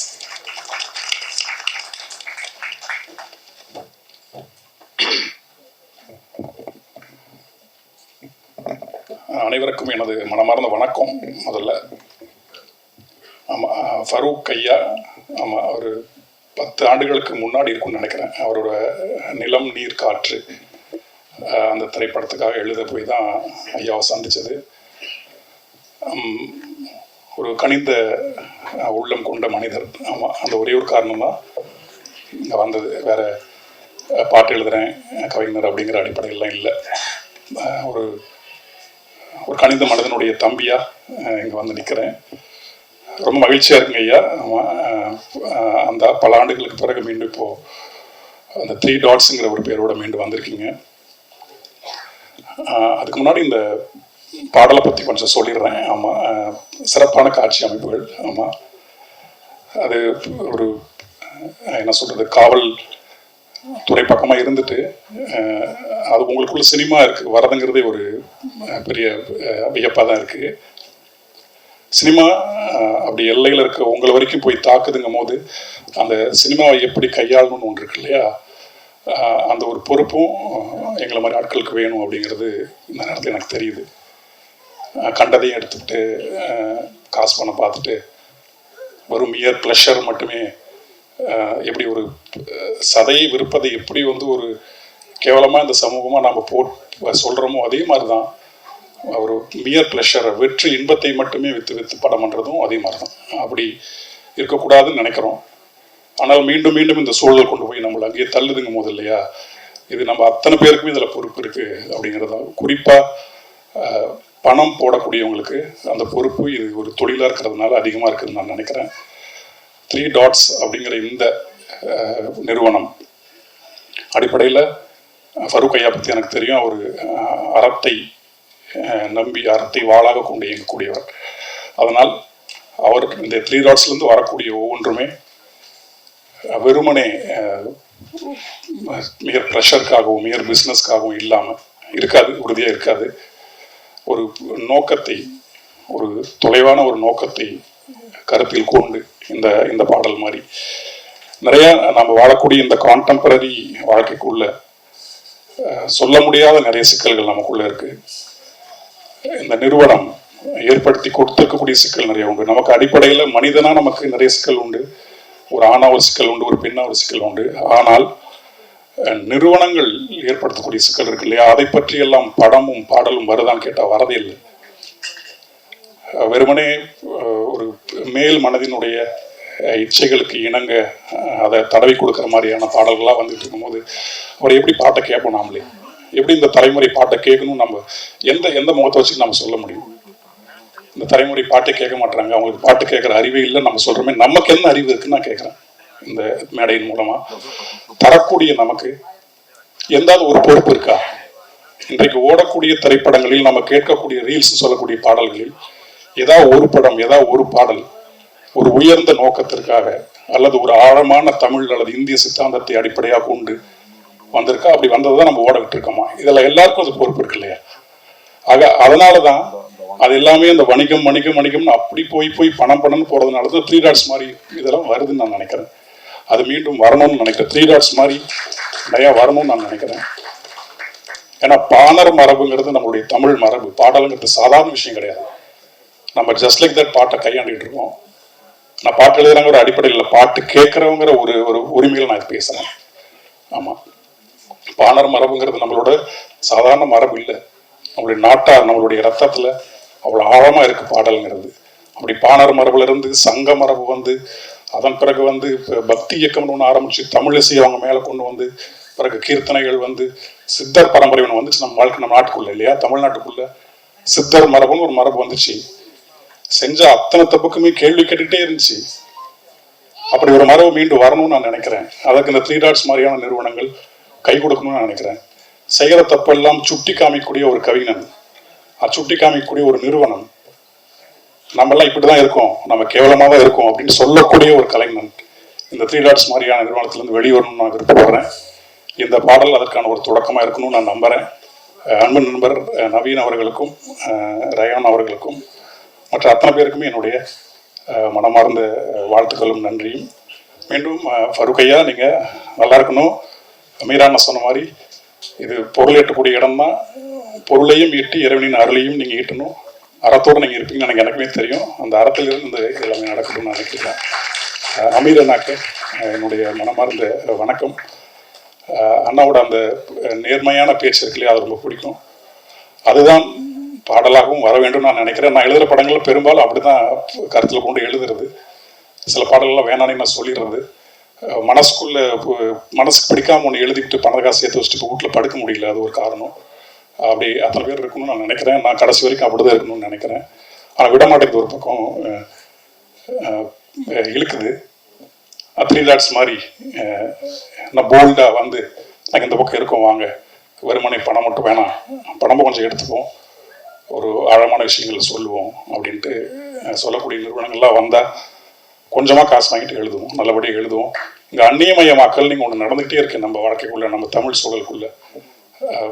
சொல்லக்கூடிய அந்நியமயமாகட்டும், இயல்பாகவே நம்மளுடைய வாழ்க்கைக்குள்ளே இன்றைக்கி உட்கிற ஒவ்வொரு மனிதனும் ஒரு கணவன் மனைவிக்கு இடையில் ஒரு தனிமை வந்து உட்காந்துக்கிட்டு இருக்கு. இதை பற்றிலாம் நம்ம என்னைக்கு எழுத போகிறோம், என்னைக்கு நம்ம சிந்திக்க போகிறோம்னு தெரில. இந்த தனிமையை யாரோ சிலர் உட்காந்து நமக்குள்ளே குளிப்பறிச்சு வளர்த்துக்கிட்டே இருக்காங்களே, இதை பற்றிலாம் நம்ம என்னைக்கு சிந்திக்க போகிறோம் நமக்கு தெரில. அதெல்லாம் சிந்திக்கிறதுக்கான ஒரு இடமா, தளமா, களமா ஸ்டேட் இருக்கணும்னு நான் வேண்டிக்கிறேன். இதே போதுன்னு நினைக்கிறேன். ரொம்ப நன்றி.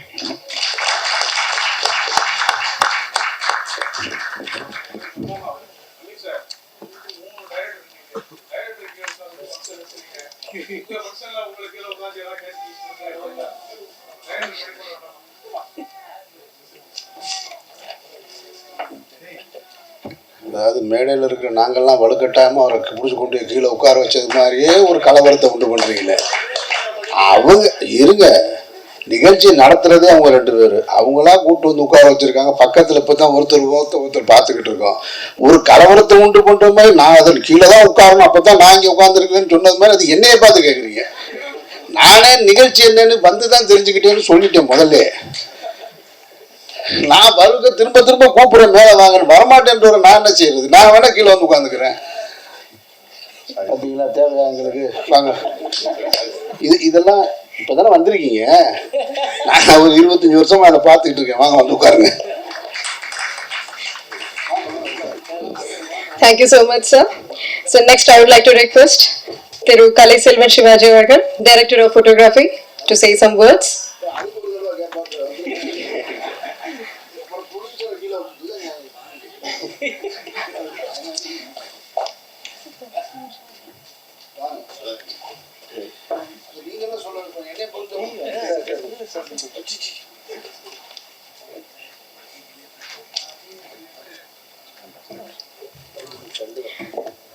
So next I would like to request Thiru Rokesh, lyricist.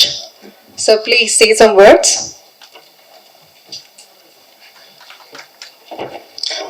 இந்த நிகழ்ச்சிக்கு வந்திருக்கோம் எல்லாருக்கும் என்னோட வணக்கம். எனக்கு நிறைய பேசி பழகம் இல்லை, ஏன்னா வந்தவங்க எல்லாம் சூப்பராக பேசிட்டாங்க, ரொம்ப அழகாக சொன்னாங்க. பாட்டை பற்றி, அந்த வேலையை பற்றி, எல்லாத்தையும் பற்றி ரொம்ப அழகாக சொன்னாங்க. எனக்கு தெரிஞ்சு பாட்டு எழுதுறது அவ்வளோதான். அதுவும் பார்த்தீங்கன்னா இது ஒரு நல்ல மெலடி பாட்டு. அண்ணன் ரேன ரொம்ப சூப்பராக போட்டிருக்காரு, டேரக்டர் சூப்பராக எடுத்துருக்காரு. ரொம்ப வாழ்த்துக்கள் சார். ஒரு ஆஃபீஸர் இந்த பாட்டு எடுத்தாருன்னா நம்ப முடியல என்னால். ஒரு நல்லா இருக்கு, அவ்வளோ நல்லா இருக்கு, அழகாக இருக்குது பாட்டு பார்க்க. ஏன்னா நான் எழுதின பாட்டெல்லாம் பார்த்தீங்கன்னா நீங்கள் டங்கா மாதிரி உதாரி ஆரம்படமா இப்போது அண்ணன் சொல்லிட்டு போனாங்க நேரத்தை அந்தமாரி ஃபுல்லாக அந்தமாரி பாட்டு தான். இப்போ கூட பார்த்தீங்கன்னா நான் மெலடின்னு எழுதிருந்து பார்த்தீங்கன்னாலே இப்போது அமீர் சார் நடித்த படம் வடச்சென்னையில் கோவிந்தமாவால்னு ஒரு பாட்டு, அதுதான் நம்ம எழுதுகிற மெலோடியே. இப்போ பார்த்தீங்கன்னா பச்சை குத்தி நம்மளோட பேர், அந்தமாரி மெலடி தான் நம்மளுக்கு தெரியும். இவ்வளோ ரொம்ப அழகாக இருக்குது பார்க்குறதுக்கு, ரொம்ப சந்தோஷமாக இருக்குது இவங்க கூட இருக்கு. ஏன்னா ஒரு 10 நாள் ஒரு வாரம் தான் இருக்கும் ஃபருக் சார். இப்போ நாங்கள் மீட் பண்ணி 1 year ஃபங்க்ஷன் இருக்கு வாங்கன்னு சொன்னார். ஆனால் எனக்கு தெரியாது இந்த மாதிரிலாம் கூட்டிட்டு வந்து உட்கார வச்சு. ரொம்ப பதட்டமாக இருக்குது, என்ன பேச தெரில. ரொம்ப சந்தோஷமாக இருக்குது. இவங்க இன்னும் நிறைய பண்ணணும். அந்த மாதிரி எங்களுமே நிறைய ரைட்டருக்கு வந்து இவங்க ஒரு வேலை கொடுக்கணும், நாங்கள் வந்து ஒர்க் பண்ணணும், எங்களோட திறமையை வெளிப்படுத்த இவங்க ஒரு நிறுவனத்தை உருவாக்குறாங்க. அது இன்னும் ரொம்ப சந்தோஷமாக இருக்குது. நானும் ஒரு ஆள் நின்று இங்கே பேசுகிறேன் நினைக்கும் போது ரொம்ப சந்தோஷம். ரொம்ப நன்றி சார் என்னை கூப்பிட்டதுக்கு, ரொம்ப thanks sir.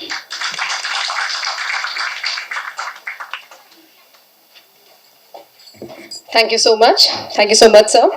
So next I would like to request Ms. Alexandra Joy, singer.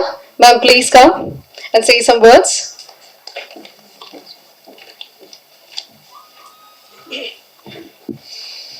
Hello to everyone here. Firstly, I want to say sorry because I don't know Tamil at all.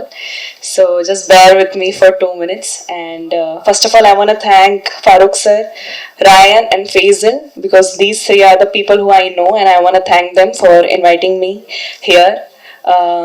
Some of you won't know me. I'm the singer of Sugar Baby. I don't know, from Thug Life. Maybe this name you won't know. Maybe I have to sing and show you.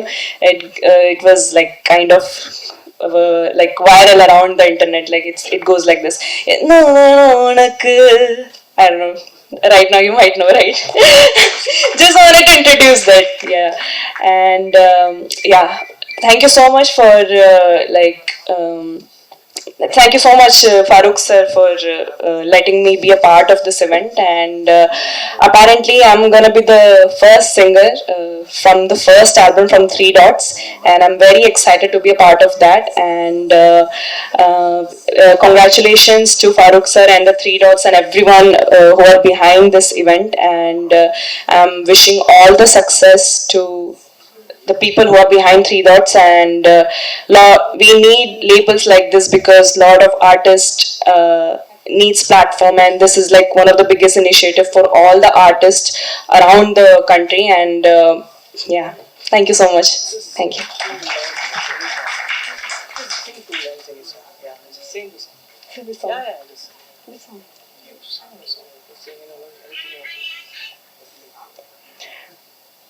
Okay, so there's another song which I have sung for A.R. Rahman. It's called Lavender Nirame. I don't know if you know that song. It's in Tamil, and pardon my Tamil pronunciation, please. Lavender Nirame Nagarum Nai Karavin Nai Tuilativo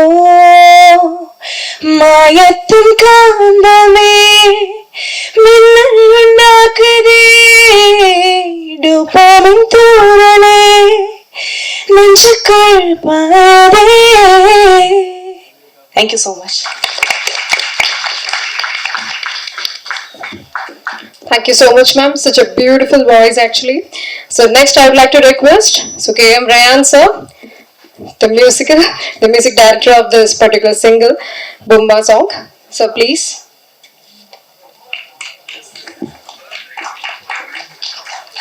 எல்லாருக்கும் வணக்கம். எனக்கு ஸ்டேஜில் பேசி பழக்கம் இல்லை.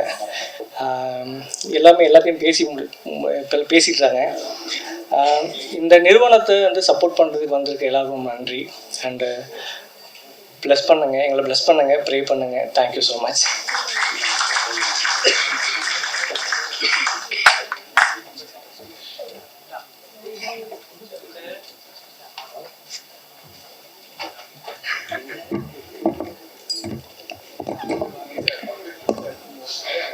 So next, I would like to request Thiru Mahilan sir, the senior editor of RNC channel, and also, so please.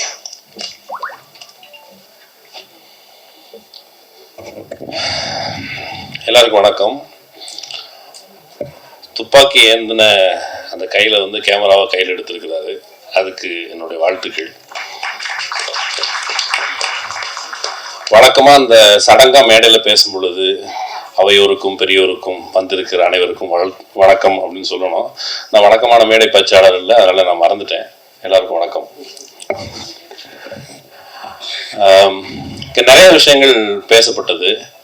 அதில் எனக்கு இந்த பாடலில் ரொம்ப முக்கியமாகப்பட்டது வந்து ஒருத்தர் தன்னுடைய துயரை இன்னும் 4-5 பேருக்கு தெரியப்படுத்தணும் அப்படிங்கிறதுக்காக கலையை ஒரு வடிவமாக எடுத்துக்கொண்டு இதை வந்து வெளிப்படுத்துறதுக்கு அவர் முன் வந்திருக்கிறார் அப்படிங்கிற பொழுது ஐ திங்க் இங்கே நிறைய சிஆர்பிஎஃப் பிஎஸ்எஃப் காரங்க நண்பர்கள் இருப்பாங்க அப்படின்ட்டு எல்லாருக்குமே தங்களுடைய கதையை இப்போ வந்து சினிமாவில் நம்ம பார்க்குற எல்லாமே ஒருவேளை இந்த கதையில் நான் இருக்கிறேனா அப்படின்னு எல்லாருமே தேடுவாங்க. பெரும்பாலும் எடுக்கப்படுகிற எங்கள் வீர பிரதாபங்கள் பற்றி எடுக்கப்படுகிற அந்த கதைகளில் நான் எங்கே, என்னுடைய ரெப்ரசன்டேஷன் எங்கே அப்படிங்கிற ஒரு தேடலின் வெளிப்பாடு அதுதான் இந்த ஒரு பாடலாக வெளிவந்திருக்கு. ஒரு சின்ன பகுதி தான். இப்போ அதில் ஏற்கனவே அமீர் சார் சொன்னது போல் அந்த உடனே லீவு கிடைக்காது. எனக்கு அந்த பாட்டை பார்த்து அவர் குழந்தை பிறக்கிற மாதிரி காமிக்கிறாங்க, டக்குன்னு லீவ் கிடச்சி போயிருக்காங்க. சதீஷ் அந்த அடிக்கடி சொல்லியிருக்கிறாரு, அப்படிலாம் ஒன்றும் லீவு கிடைக்காது, கொடுக்க மாட்டாங்க. ஆனால் இவர் குழந்தை பிறந்தவுடனே டக்குன்னு வெளியே பார்த்தா படத்தில் நடக்கும். வந்தாச்சு, டக்குன்னு எடிட்டிங், வெளியே காரு ரெடியாக செட்டில் நிற்குது. அப்போ காரை பார்த்துட்டு வெளியே ஓடி வந்துடலாம், அது நடக்கும் சினிமாவில். யதார்த்தத்தில் அப்படி நடக்காது அப்படிங்கிறது வந்து என்ன அப்படின்னு தோணுது. பட் அது கதை சுவாரஸ்யத்துக்கு இன்னும் வாழ்க்கையில் நடக்காத ஒரு விஷயத்தை நடத்தி பார்க்கறதுக்கு சினிமா ஒரு வடிவம். எனக்கு சிஆர்பிஎஃப் பிஎஸ்எஃப் காரங்களை பொறுத்தளவுக்கு நமக்கு அந்த உடையை பற்றி எப்படி பரிச்சயமாக இருக்கும். அந்த புலியாக அந்த புலி மாதிரி ட்ரெஸ் போட்டிருக்கிறாங்க, கையில் பெரிய துப்பாக்கி வச்சுருக்கிறாங்க. இதெல்லாம் எனக்கு 1992-93 பாபரி மஸ்ஜித் இடிப்பை ஒட்டி மும்பையில் நடந்த கலவரத்தை ஒட்டி, கலவரம் மிகப்பெரிய கலவரம் நடந்துச்சு. அந்த கலவரத்தின் நேரடி சாட்சி நான். அந்த கலவரத்தை ஒட்டி தான் நான் வந்து இந்த படையினர் பார்த்தேன். ஜனவரி மாதம் கலவரம் அடங்கி திரும்ப ஜனவரி மாதம் திரும்ப கலவரத்திற்கான தூபம் ஏற்பட்டு கொண்டிருந்த பொழுது திடீர்னு படையினர் வந்தாங்க. கையை அப்படி தூக்கிக்கிட்டு நடந்து வந்தது தான் எனக்கு இந்த பாட்டை பார்த்தோன்னே நினைவு வந்தது.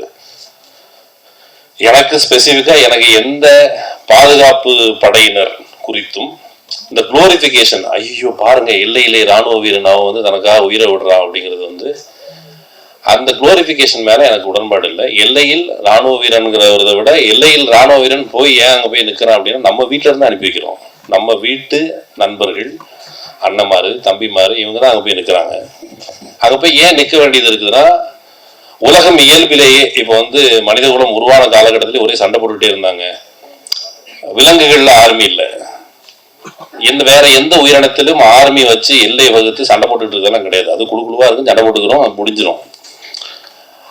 ஆனா உலகம் முழுக்க நடத்தப்படுகிற போர்களும் சரி, இந்தியாவுக்குள் நடக்கிற உள்நாட்டு கலவரங்களும் சரி, அது எல்லாத்துக்கும் பின்னால இருக்கிற சக்திகள் அவங்க வந்து நம்ம வீட்டுல இருந்து ஒரு வழி கேட்கறாங்க. கலவரத்துல 2 பேரும் வந்து மதத்துக்காரன் சண்டை போட்டுக்கிறான், 2 சாதிக்காரன் சண்டை போட்டுக்கிறான், அவனுக்கு அடிச்சு சாவறாங்க, அது வேற விஷயம். ஆனா அதை தூண்டி விடுகிற கும்பல் அவங்க வந்து பாதுகாப்புங்கிற பேர் நம்ம வீட்டுல இருந்து ஆள் கேட்கறாங்க. நம்ம வீட்டுல தான் சண்டை போடுறவன் நம்ம அண்ணன் தம்பி தான். தூண்டி விடுறவனை மட்டும் தான் நம்ம வந்து விலைக்கு பார்க்க முடியும். அப்படி நம்ம வீட்டுல இருந்து ஒரு ஒரு லாங் டேர்ம் இப்போ நிறைய ஸ்டாட்டிஸ்டிக்ஸ் பார்த்துட்டு வந்தேன், எனக்கு மறந்து போச்சு. அதுல ஒரு ஸ்டாட்டிஸ்டிக்ஸ் என்ன இருந்ததுன்னு கேட்டா, பாதுகாப்பு படை வீரர்களோட கணிசமான ஒரு இறப்புக்கான காரணங்களை பார்க்கும் பொழுது அவங்க வந்து மாரடைப்புல நிறைய பேர் கணிசமா இறந்து போறாங்க. மாரடைப்புல கணிசமா இறந்து போறாங்கன்னா அவங்களுடைய வேலை நேரம் அப்படியானதாக இருக்கிறது. அவன் வந்து 16 மணி நேரம் 18 மணி நேரம் வேலை பார்க்க வேண்டியதா இருக்குது. எப்பவுமே அலர்ட்டா இருக்கணும். நீங்க யோசிச்சு பாருங்க, நமக்கு அலர்ட்டாலாம் இருக்க வேண்டாம், ஜாலியா இருக்கும். வடிவேல் ஒரு படத்துல ஓய்ந்து இருப்பது குறித்து அவர் ரொம்ப ஒரு நல்ல காமெடி பண்ண. உண்மையிலே நம்ம எல்லாருக்கும் வாழ்க்கையில ஒரு கொஞ்ச நேரம் ஓய்வு எடுக்கணும். அந்த ஓய்வை குறித்தே யோசிக்காத மாதிரி தூக்கும் போதும் அலர்ட்டா இருக்கணும். காலைல 5 மணிக்கு டக்குன்னு எந்திக்கணும், இந்த டைம்ல எந்திக்கணும் அப்படின்னு தினமும் அலர்ட்டாவே இருக்கிற அந்த அப்ப வந்து உடல் அவ்வளவு வருத்திக்கிறோம். அப்படிங்கிற போது நிறைய பேர் அதுல மாரடைப்புலேயே கூட இறந்து போறாங்க. இந்த சைட்ல இருந்து எனி குளோரிஃபிகேஷன், யாரை பத்தின குளோரிஃபிகேஷனும் எப்பா சூப்பர் பாணி தியாகி. வரலாற்றுல நம்ம எப்பவுமே எப்படி பார்ப்போம்னா, பெரும் பெரும் தலைவர்கள் இருப்பாங்க. பெரியார் பெரிய தலைவர், அம்பேத்கர் பெரிய தலைவர், மார்க்ஸ் பெரிய தலைவர், அப்புறம் பெரிய பெரிய போராளிகள் பகத்சிங் எல்லாருமே சொல்லுவோம். ஆனா அந்த குளோரிஃபிகேஷன்ல என்ன நடக்கும்னு கேட்டா, எங்க வீட்டுல இருந்து யாரும் வர மாட்டாங்க. ஊரா விட்டு பிள்ளை அவன் தெருவில் இறங்கி போராடுறான், ஊரா விட்டு பிள்ளை அவன் தெருவில் வந்துட்டா அவனை நேர்ந்து விட்டு இருக்குங்கிற மாதிரி ஆர்மி, பாதுகாப்பு படை வீரர்கள், எல்லை பாதுகாப்பு படை வீரர்கள் பார்த்தீங்கன்னா குளோரிஃபிகேஷன். அவங்க கேட்கறது என்ன? அவங்க கேட்கறது இதுதான். அந்த பாட்டுல என்ன கேட்டாங்க? எனக்கு இப்போ எல்லாரும் நம்ம வீடுகளில் ஒரு ஒரு சுபகாரியம் நடக்குது. சுபகாரியம் நடக்கும் பொழுது வீட்டில் நம்ம குடும்பத்தோட இருப்பதற்கான ஒரு உரிமையுடைய வாழ்க்கை, அதுதான் அவங்க கேட்கறது. அவர் அந்த படத்தின் வழியாக தன்னோட சகாக்களுக்கு நடக்காத ஒன்றை இங்க பாருங்கப்பா, நம்ம வாழ்க்கையில நடக்கல அது, சரி ஒரு படம் எடுத்து நம்ம பார்த்துப்போம், இதுதான் அவர் சொல்ல விரும்பினது. அப்படிதானே சார்? எங்க போனார் அவரு திரும்பியும்? அப்படிதானே? ஆக்சுவலி ஒரு கற்பனை அவர் நிகழ்த்தி பார்த்துருக்கிறாரு. யதார்த்தத்துல அவன் வாழ்க்கையில அது நடக்கல. அப்ப நம்முடைய குரல் என்னவா இருக்கணும்? நாம் எல்லோரும் அமைதியாக இருப்பதற்கு அவர்கள் காரணமா? நாம எல்லாரும் அமைதியா இருக்கிறதுனாலதான் அவங்க எல்லாம் எதுல அமைதியா இருக்கிறோம்? நாட்டுல நடக்கிற ஒரு பாலிடிக்ஸ் நடக்குது. எல்லையில இப்போ அவங்க பேசும் பொழுது நான் ஒரு எல்லை மீற வேண்டாம்னு நினைக்கிறேன். எனக்கு முரண்பாடுகள் நிறைய உண்டு, அது இங்க பேசி. இப்போ வந்து மணிப்பூர், இன்னும் சில இடங்கள் பேரை விட்டுரும், இன்னும் சில இடங்கள்ல இனக்கரவல் நடக்குது. அந்த குறிப்பிட்ட பகுதியில வந்து எனக்கு வந்து பேசுறதுக்கு ரெஸ்ட்ரிக்ஷன் தான் இல்லை, இது என்ன மேடைன்னு தெரியாதனால நீ தனியா மேடை கூப்பிட்டா நான் பேசுறேன். இந்தியா முழுக்க பல்வேறு பகுதிகளில் இனக்கலவரங்கள் மூழுது. அதுக்கு பின்னால் இருக்கிற அரசியல் காரணங்கள் இருக்குது. அந்த கலவரத்தை தூண்டி விட்டு நம்ம விட்டு பிள்ளையில இப்போ வந்து இங்க இருந்து தமிழ்நாட்டுல இருந்து ஒருத்தர் போய்ப்பாரு, தமிழ்நாட்டுல இருந்து அங்க வடக்க இருக்க ஏதோ ஒரு பகுதியில போய் ஒருத்தர் சண்டை போட நிப்பாட்டி விடணும். 2 பேர் மத்தியில வெறி ஊட்டப்பட்டு நிற்பாங்க. அதை மத்தியில் நம்ம வீட்டுல இருந்து ஒரு ஆளுமே நிற்கணும் அப்படிங்கிறத வந்து அப்போ நாம ஒருவேளை எதுக்கே அங்க சண்டை இழுத்து விடுற அப்படிங்கிற கேள்வி கேட்காம இருக்கிற அமைதி இருக்குல்ல, அந்த அமைதிக்கு விலையதான் நம்ம எல்லை பாதுகாப்பு படையினரும் கொடுக்குறாங்க. நம்ம அமைதியா இருக்கிறதுனால மௌனமா இருக்கிறோம், கள்ளத்தனமான மௌனம். இன்னும் எல்லையில இன்னொரு பகுதிகளில் இப்போ வந்து போய் பாதுகாப்பு படைகள் அங்கெல்லாம் குதிச்சு விட்டுறாங்கன்னா சண்டை. ஒரு போலீஸ்காரர்கிட்ட பேசும்போது நான் ஒன்று கேட்டேன், அவர்கிட்ட கேட்டேன், காவல்துறை உங்கள் நண்பன் அப்படின்னு சொல்லும்போது, அப்படியா நீங்கள் எங்கள் ஃப்ரெண்ட்ஸா? ஒரு சினாரியோ வச்சுப்போம். அம்பானி நான், சட்டம் இருக்குது, போலீஸ் இருக்குது, நீ யார் பக்கம் இருப்ப அப்படின்னா போலீஸ் இயல்பா அம்பானி பக்கம் தான் இருந்தாகணும். சட்டத்தில் எழுதப்படலாம், அவன் தான் இருப்ப, நம்ம பக்கம் இருக்க முடியாது. அப்போ இந்தியாவில் நீங்கள் எல்லையில் நீங்கள் காப்பாற்றுறீங்க. ஒரு ஆஃபீஸர், எந்த ஆஃபீஸர்னு ஒருத்தர் ஃபோன் பண்ணி சொன்னார், உள்நாட்டில் எனக்கு இன்னும் 2 நாள் பிரச்சனைங்க, ஒருத்தர் நாட்டை ஆள்றாரு, அவரே பெரிய தொல்லையாக இருக்கிறாரு, அவர்கிட்ட வந்து என்ன காப்பாற்ற முடியுமா? நாட்டில் எவ்வளோ ஊழல்வாதிகள், அவர்கிட்ட வந்து காப்பாற்ற முடியும்? யார்கிட்ட இருந்து காப்பாற்றிட்டு இருக்கீங்க? அப்போ ஒரு போலியான கற்பனையான போர்களை உருவாக்கி போர் என்பது வேற ஒன்றும் இல்லை, ஒரு ஃபேண்டசி. அது மட்டும் இல்லை, ஒரு மார்க்கெட். வெறுப்பு அதனுடைய விளைபொருள், வெறுப்புள்ள விளைபொருள் தான் போர். உலகம் முழுக்க ஆயுத சந்தை வியாபாரிகள் ஒன்றும் இல்லை, இந்த வேலை பயன்படுத்திக்கிறேன் சப்ஜெக்ட் நினைக்கிறாங்க. இப்போ வந்து பாலஸ்தீனியன் லேபரேட்டரின்னு ஒரு புத்தகம் உண்டு, வாய்ப்பு இருக்கிறவங்க படிங்க. அந்த புத்தகம் என்னன்னு கேட்டா, பாலஸ்தீனத்தை இஸ்ரேல் எவ்வாறு பயன்படுத்துகிறது, பரிசோதகம் ஆய்வகத்துல என்ன பண்ணுவாங்க, பரிசோதனை கூடத்துல இந்த இந்த எலமெண்டோட இந்த எலமெண்ட் சேர்ந்தா என்ன வருது அப்படின்னு தானே பரிசோதனை பண்ணுவாங்க. இந்த பாம்பை போட்டா எத்தனை பேர் சாகுறான், இந்த கண்காணிப்பு கருவியை வச்சு எத்தனை பேரை மானிட்டர் பண்ணலாம் அப்படிங்கிறதுக்கான பரிசோதனை கூடமாக பாலஸ்தீனம் பயன்படுத்தப்படுது. அவர் பயன்படுத்தப்படுது, எப்பா இந்த குண்டை போட்டேன், இத்தனை பேர் செத்து இருக்கான், மார்க்கெட்ல எவ்வளவு ரேட் சொல்ற, இந்த குண்டப்ப இந்த கண்காணிப்பு கருவியை வச்சு இவ்வளவு பேரை நான் கண்காணிக்க முடியுது, என்ன சொல்ற ரேட்ல அப்படின்னு உலகம் முழுக்க வியாபாரம் செய்வதற்கு அந்த ஆயுத வியாபாரிகள் தான் போரை தூண்டி விடுகிறார்கள். நம் வீட்டு பிள்ளைகளை அவர்கள் காவல் கேட்கிறார்கள். அப்போ நாம இது ஒரு சாம்பிளுக்கு, நீங்க பாலஸ்தீனத்தை எங்க வேணாலும் வச்சுக்கோங்க, காஷ்மீருக்கு கொண்டு போங்க, மணிப்பூருக்கு கொண்டு போங்க, நாகாலாந்துக்கு கொண்டு போங்க, எங்க வேணாலும் கொண்டு போங்க, இதே சாம்பிள் பொருந்தும். அப்போ போர் நடக்கும் பொழுது நான் மௌனமாக இருந்து விட்டு இங்க வந்து கைதறிட்டு சூப்பருங்க, சூப்பரா நீங்க கஷ்டப்பட்டிருக்கீங்கன்னு சொல்றத அவங்க எதிர்பார்க்கிறேன். எனக்கு ஒரு நண்பர் இது தொடர்பான தகவல்கள், இப்போ வந்து நமக்கு உத்தரவாதமான வேலைங்கிறது இந்தியாவில கிடையாது, முழுக்க முழுக்க தனியார் வேலையாயிடுச்சு. அதுல வந்து போட்டி பொறாமை முழுக்க வந்து சண்டை போட்டுட்டே இருக்கிறோம். அதுக்கு இடையில குறைந்தபட்ச உத்தரவாதமா நம்ம ஆளுங்க எல்லாருமே மனசுல கை வச்சு சொல்லலாம், சின்ன வயசுல அரசாங்க வேலை அப்படிங்கிறதுக்காக அதுக்காகவே ராணுவத்துக்கு வேலைக்கு போவாங்க. ஏன்னா உத்தரவாதமான வேலை இருந்தா பொண்ணு கிடைக்கும், கல்யாணம் முடிச்சிடலாம் அப்படிங்கிறதுக்காக வேலைக்கு போவாங்க. அங்க எல்லையிலே ராணுவ வீரர்கள் தேசபக்திலாம் செகண்ட் லேயர் தான் இருக்கும், ஃபர்ஸ்ட் லேயர்ல வந்து வேலை வேணும். அந்த வேலையின் பொருட்டு போறவங்க அங்க போனதற்கு பிறகு அவங்க வேலை முடிஞ்சது, விஆர்எஸ் வாங்குறாங்க அல்லது ரிட்டையர்மெண்ட் ஆகிட்டு வரும் பொழுது இந்த நாடு அவர்களை எப்படி வரவேற்கிறது? எல்லையிலே ராணுவ வீரர்கள் அங்க போராடுறாங்க, ஜெய்ஹிந்த், பாரத் மாதா கி ஜெய், என்ன வேணாலும் சொல்லிட்டு போங்க. வந்தவனை நீ எப்படி வரவேற்கிற, எல்லையில அந்த இந்த நடத்திட்டு வந்தவனை நீ எப்படி வரவேற்கிறேன்னு கேட்டா அவனை கண்டுகொள்வதில்லை. பெரும்பாலானவர்கள் செக்யூரிட்டியா வேலை பார்த்துட்டு இருக்கிறாங்க, அவங்க வேலை கிடைக்காம கஷ்டப்படுறாங்க. அப்ப அதை குறித்துலாம் கவலைப்படாம அவங்க அவங்களுடைய பாரத் மாதா கி ஜெயும் ஜெய்ஹிந்தும் அவங்களுக்கு நயா பைசாக்கு பிரயோஜனம் இல்லை. உண்மையிலே அதுக்கு பிரயோஜனம் இருக்காதுன்றது, உண்மையிலே நயா பைசாக்கு பிரயோஜனம் இல்லை. இப்போ வந்து ஏற்கனவே சொன்னவங்க நமக்கு மிலிட்டரியை பத்தி தான் தெரியும் அப்படின்னு நம்ம எல்லாரும் சொல்லல. ஏன் மிலிட்டரியை பத்தி மட்டும் தெரியும்? நமக்கு சினிமாக்கள், நமக்கு தகவலை கடத்துகிற அந்த ஊடகமாக சினிமா தான் இருக்குது. சினிமாவில் இருக்கிற படைப்பாளிகள் அவங்களுக்கு கொஞ்சம் ரிசர்ச் பண்ணா, ஏன்னா இருக்கிற கொஞ்சம் இப்போ வந்து யோசிக்கிறதுக்கே பணம் வேணும் ஆக்சுவலி, ஏன்னா ஓய்வு வேணும், ஓய்வு நேரத்தில் தான் யோசிக்க முடியும். அப்போ யோசிக்கிறதுக்கு வாய்ப்பு இருக்கிற அந்த ஊடகத்தை சார்ந்தவர்கள் எங்களை பற்றி யோசிங்களேன் அப்படிங்கிறதுக்காக தான் அந்த படம்.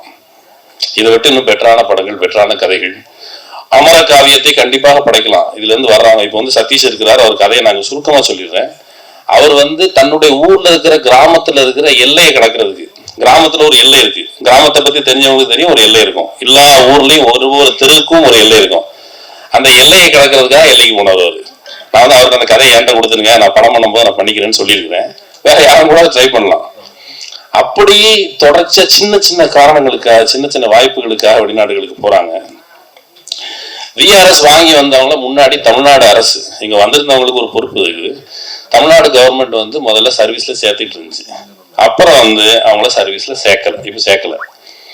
அப்போ வந்து எல்லையிலே ராணுவ வீரர்கள் பாரத் மாதா கி ஜெய் வச்சு அவங்க என்ன பண்ணுவாங்க? அது பிரயோஜனம் இல்லை. அவங்களுக்கு உரிய பென்ஷனோ அந்த வசதிகளோ, இப்போ கூட முதலமைச்சருடைய காக்கும் கரங்கள் திட்டத்துல இப்போ 1 கோடி ரூபாய் கடன் 30% மானியத்துல இருந்து அரசாங்கம் அறிவிச்சிருக்குது. அப்படிங்கிறது அது வந்து இவங்க கிடைக்கல. அப்போ இங்க நீங்க எங்களுக்காக இவ்வளவு போராடுறீங்க அப்படிங்கிறவங்க அவங்க என்ன கேட்கறாங்கன்னா, எங்களுக்காகவும் ரொம்ப நாளைக்கு முன்னால் எங்களுக்காகவும் பேசுங்களேன்னு ஒரு சீடியை நான் வாங்கி தெருவா நம்ம எனக்கு போட்டது நினைவு இருக்குது. அந்த ஈழ பிரச்சனைக்காக எங்களுக்காகவும் பேசுங்களேன்னு ஒரு சீடி வந்தது. இவங்களும் கேட்குறது எங்களுக்காகவும் பேசுங்களேன், அந்த பிரச்சனைகளை கவனம் எடுத்து பேசுங்க. பேசும் பொழுது தேசபக்தியின் பெயரால் நம் வீட்டு பிள்ளைகளை காவு கேட்பவர்கள்ட்டையும் இருந்து தடுக்கிறதுக்காக பேசும்பொழுது ஒண்ணும் இல்லை. இப்போ வந்து ஒரு பேங்க் வாசல்ல நிற்கிறவங்களுக்கு எந்த விதமான அச்சுறுத்தலும் இல்லைல்ல, அவங்களும் பேங்க் வாசல் நிற்கிறாங்க. பெரும்பாலும் ரேர்லி எவனா திருட வருவான். அதே போல எல்லையில் ஒருவேளை பாதுகாப்புக்கு சும்மா வெள்ளம் வந்தா நம்ம வந்து அவங்களதான் கூப்பிடுறோம், ஊருக்குள்ள ஏதாவது சின்ன பிரச்சனை இருந்தால் அவங்களதான் கூப்பிடுறோம். அப்போ அவர்கள் மீது கரிசனமாக இருக்க வேண்டும் என்ற கோரிக்கையை அவர் அந்த பாடல் மூலம் வச்சிருக்கிறாரு. அந்த கோரிக்கையை நம்ம பரிசீலிக்கணும் அப்படிங்கிறது தான் என்னுடைய வேண்டுகோள். வாய்ப்புக்கு நன்றி. Thank you so much, sir. Next, I would like to request Thiru Vijay Kumar avargal, Director Alagiya Kannai. Sir, please say some words.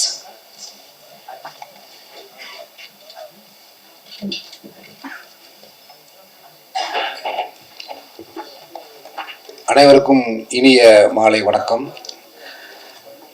முதல்ல வந்து ஃபாரூக் சார் வந்து மிகச்சிறந்த நண்பர். 3 டாட்ஸ் அப்படின்னு ஒரு நிறுவனம் ஆரம்பிச்சிருக்கேன், நீங்கள் வரணும் அப்படின்னு சொன்னார். உடனே வந்து ஓகே சார் வர்றேன். அவங்க கரெக்டாக ஒரு 4 மணிக்கு தான் எனக்கு சொன்னார்.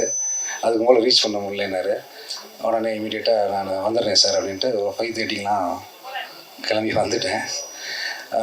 முதல்ல வந்து அண்ணன் அமீர் அண்ணன் வந்தோடனே வந்தோடனே நானும் நம்ம திருமுருகன் சாரும் உட்காந்து பேசிகிட்டு இருந்தோம்.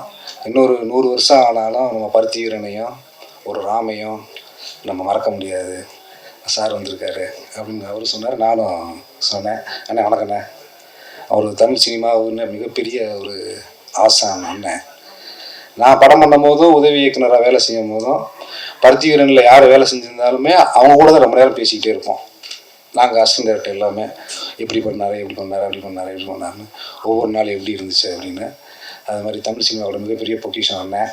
அதே மாதிரி மீரா கதிரவன் அண்ணன், அவள் பேர் தமிழரசி ஒரு மிகச்சிறந்த படம். அந்த நேரத்தில் வந்து அந்த படம் மிகவும் பரபரப்பான ஒரு படமாக இருந்துச்சு. இதை பார்க்கும்போது வந்து சிஆர்பிஎஃப் வீரர்கள் வந்து நம்ம பார்க்குறது ஒரு எலெக்ஷன் நேரத்தில் பார்ப்போம். ஒரு நெருக்கடியான நேரங்களில் வந்து அவங்கள நம்ம ஊருக்குள்ளே பார்க்க முடியும். அவங்களும் வந்து டக்குன்னு வந்து அப்படி ஒரு ஃபோர்ஸாக வந்து இறங்குவாங்க. அங்கே இருக்கிற ஜவான்கள் வந்து மேலே என்ன சொல்கிறாங்களோ அதை கேட்டு அதுக்கு பின்னாடி வந்து அவங்க அந்த வேலைகளை பார்ப்பாங்க. இப்போ இங்கே வந்ததுமே வந்து ஒரு சிஆர்பிஎஃப் வீரர்கள் மாதிரி தான் அண்ணன். திடீர்னு ஒரு கம்பெனி ஆரம்பிச்சிருக்கேன். இங்கே வந்ததுக்கப்புறம் தான் இவ்வளோ ஒரு சிஆர்பிஎஃப் வீரரை பற்றின நான் வந்து இதெல்லாம் பார்த்தோன்னே சரி ஒரு தியாகம் இருக்கும், கண்டிப்பாக வந்து இந்த நாட்டுக்காக தியாகம் பண்ணியிருக்காங்க அப்படின்னு சொல்லி ஒரு ஜெய்ஹிந்த் மாதிரி ஒரு சாங்காக இருக்கும்னு நினச்சேன். சரி அவங்களும் வந்து சிஆர்பிஎஃப் ஜவான்களும் வந்து கஷ்டப்படுறாங்க, அவங்க வேலை செய்கிறதுக்கு அவங்க குடும்பத்தை விட்டு பிரிஞ்சிருக்காங்க அப்படின்னு அதாவது ஒரு ஜவானே பண்ணியிருக்கிறது வந்து மிகப்பெரிய ஒரு நல்ல விஷயமா நான் பார்க்குறேன். இதே மாதிரியான அந்த மாதிரியான விஷயங்கள் வந்து சிஆர்பிஎஃப் வீரர்களை பற்றி அதெல்லாம் வந்து மக்களுக்கு தெரியாது. மேக்சிமம் வந்து சினிமாவில் வந்து போலீஸ் தெரியும், அப்புறம் வந்து மிலிட்ரி தெரியும், சிஆர்பிஎஃப் வீரர்களை பற்றி பெருசாக தெரியாது. அவங்கள பற்றின நிறைய படங்கள் வந்தது இல்லை. அது மாதிரியான படங்கள்னு வந்தால் மேற்கொண்டு அவங்களுடைய போராட்டம் தியாகங்கள்லாம் அவங்க மேலதிகாரிகளுக்கு தெரிய வரும்னு நினைக்கிறேன். அது சார் அவங்க லீவெல்லாம் கேட்டாங்க, உடனே அவர் லீவ் இருக்குன்னு சொல்லிட்டு போயிருந்தார். அது ஒரு நல்ல விஷயம்தான். அது மாதிரியான அவங்களுடைய கோரிக்கைகளை இந்த மாதிரி படமாக எடுத்து மேலதிகாரிகளுக்கு சினிமா பிரபலங்களை கூட்டி வச்சு போட்டு காமிச்சோம்னா அவங்களுக்கு எளிதாக புரிகிறதுக்கான வாய்ப்புகள் நிறைய இருக்குது.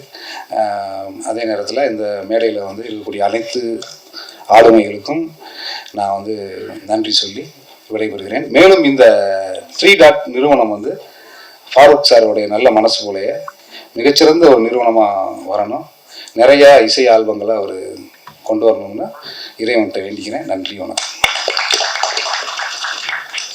Thank you so much, sir. Next, I would like to request Thiru Farooq avargal, producer, 3 Dot Music. So please come onto the stage and say some words.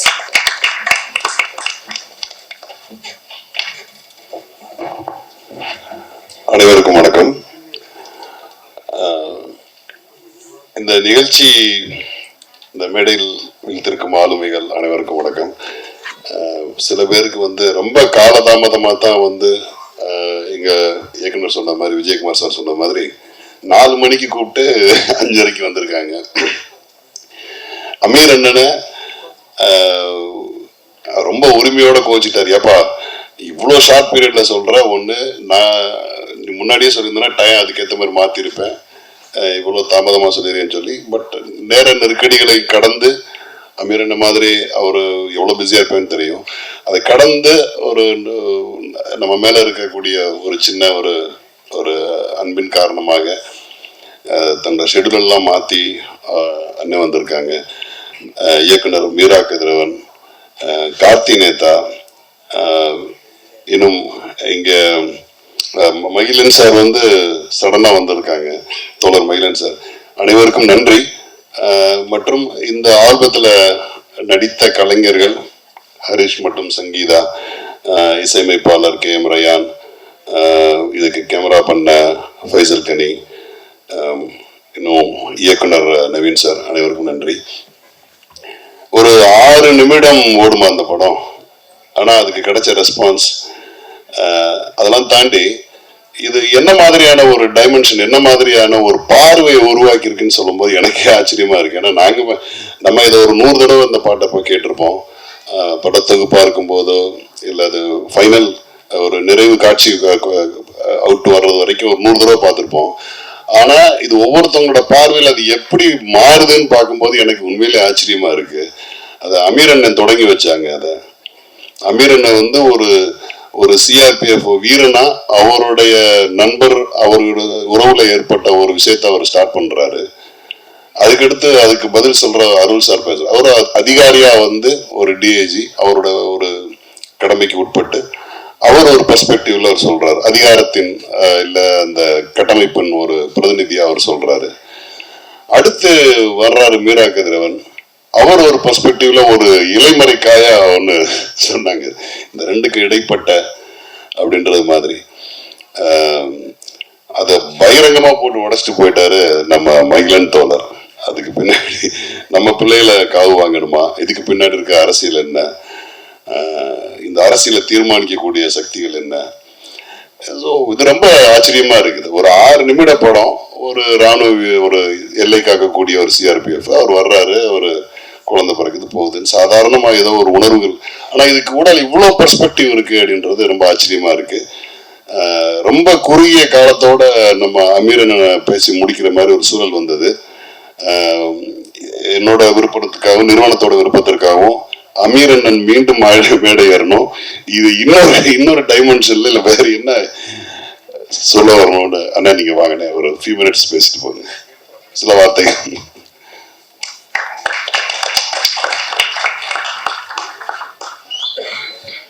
அனைவருக்கும் இறைவன் புறத்திலிருந்து சாந்தியும் சமாதானம் உண்டாகட்டும். அதாவது ஒரு நாணயத்திற்கு 2 பக்கங்கள் இருப்பது போல காவல்துறை, இராணுவம், CRPF, BSF இன்னும் என்னெல்லாம் அதிகாரத்திற்கு கட்டுப்பட்ட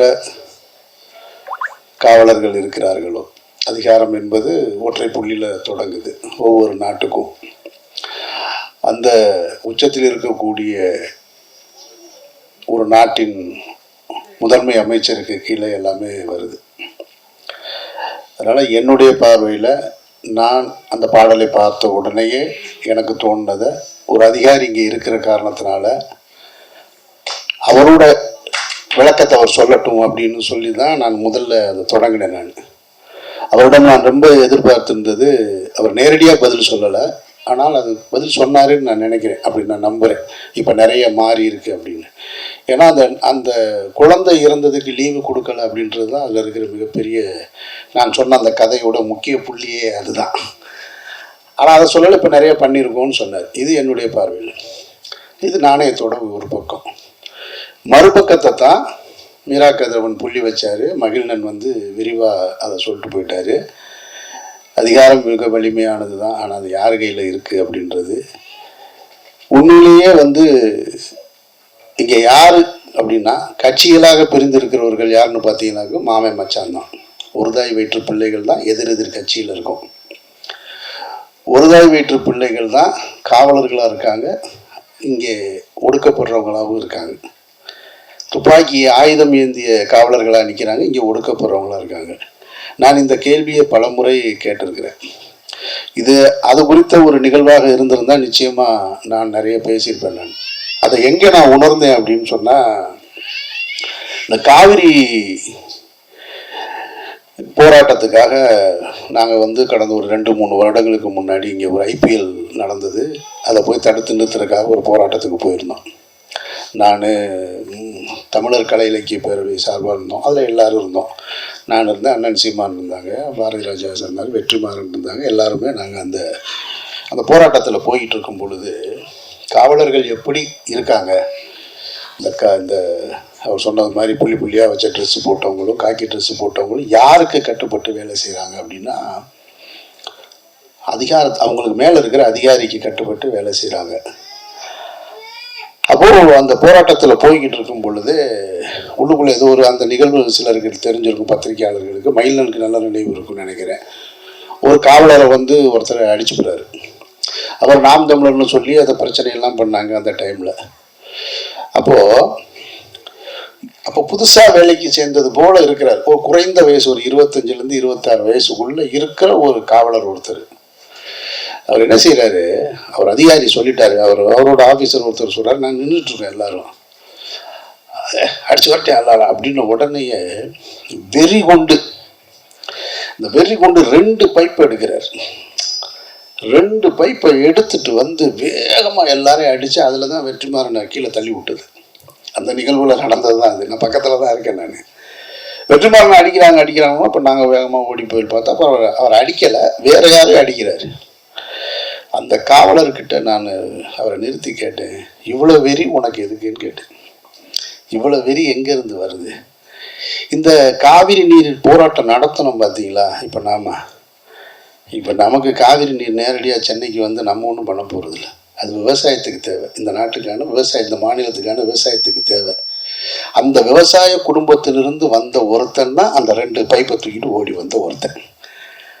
அவன் யாருக்காக இந்த போராட்டம் நடக்குது, நம்ம யாருக்காக வேலை செய்கிறோன்னு தெரியாமலே இருக்கிறது தான் அரசியல். அதான் நாணயத்தோட இன்னொரு பக்கத்தை தான் மகிழ்நன் தெளிவாக சொன்னார்.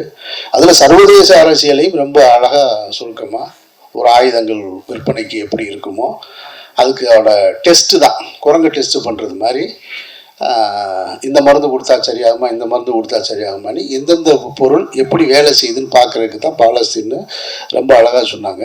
அதனால் 2 பக்கத்தையும் பார்க்கக்கூடிய வாய்ப்பு இந்த இசை நிகழ்ச்சியில் நடந்திருக்கு அப்படின்றத நான் ரொம்ப சந்தோஷமாக தான் ஏற்றுக்கிறேன். நான் ஏன்னா விவாதம் இல்லாத எந்த ஒரு விஷயமும் தீர்வை நோக்கி நகராது.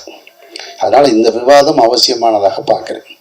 மற்றபடி இந்த ஆல்பத்தை பொறுத்த மட்டும் நான் ரசித்த விஷயங்கள் இருக்கு இல்லையா, எனக்கு நான் ரசிச்சிருக்கேன், அது இவங்க தானான்னு எனக்கு தெரியாது.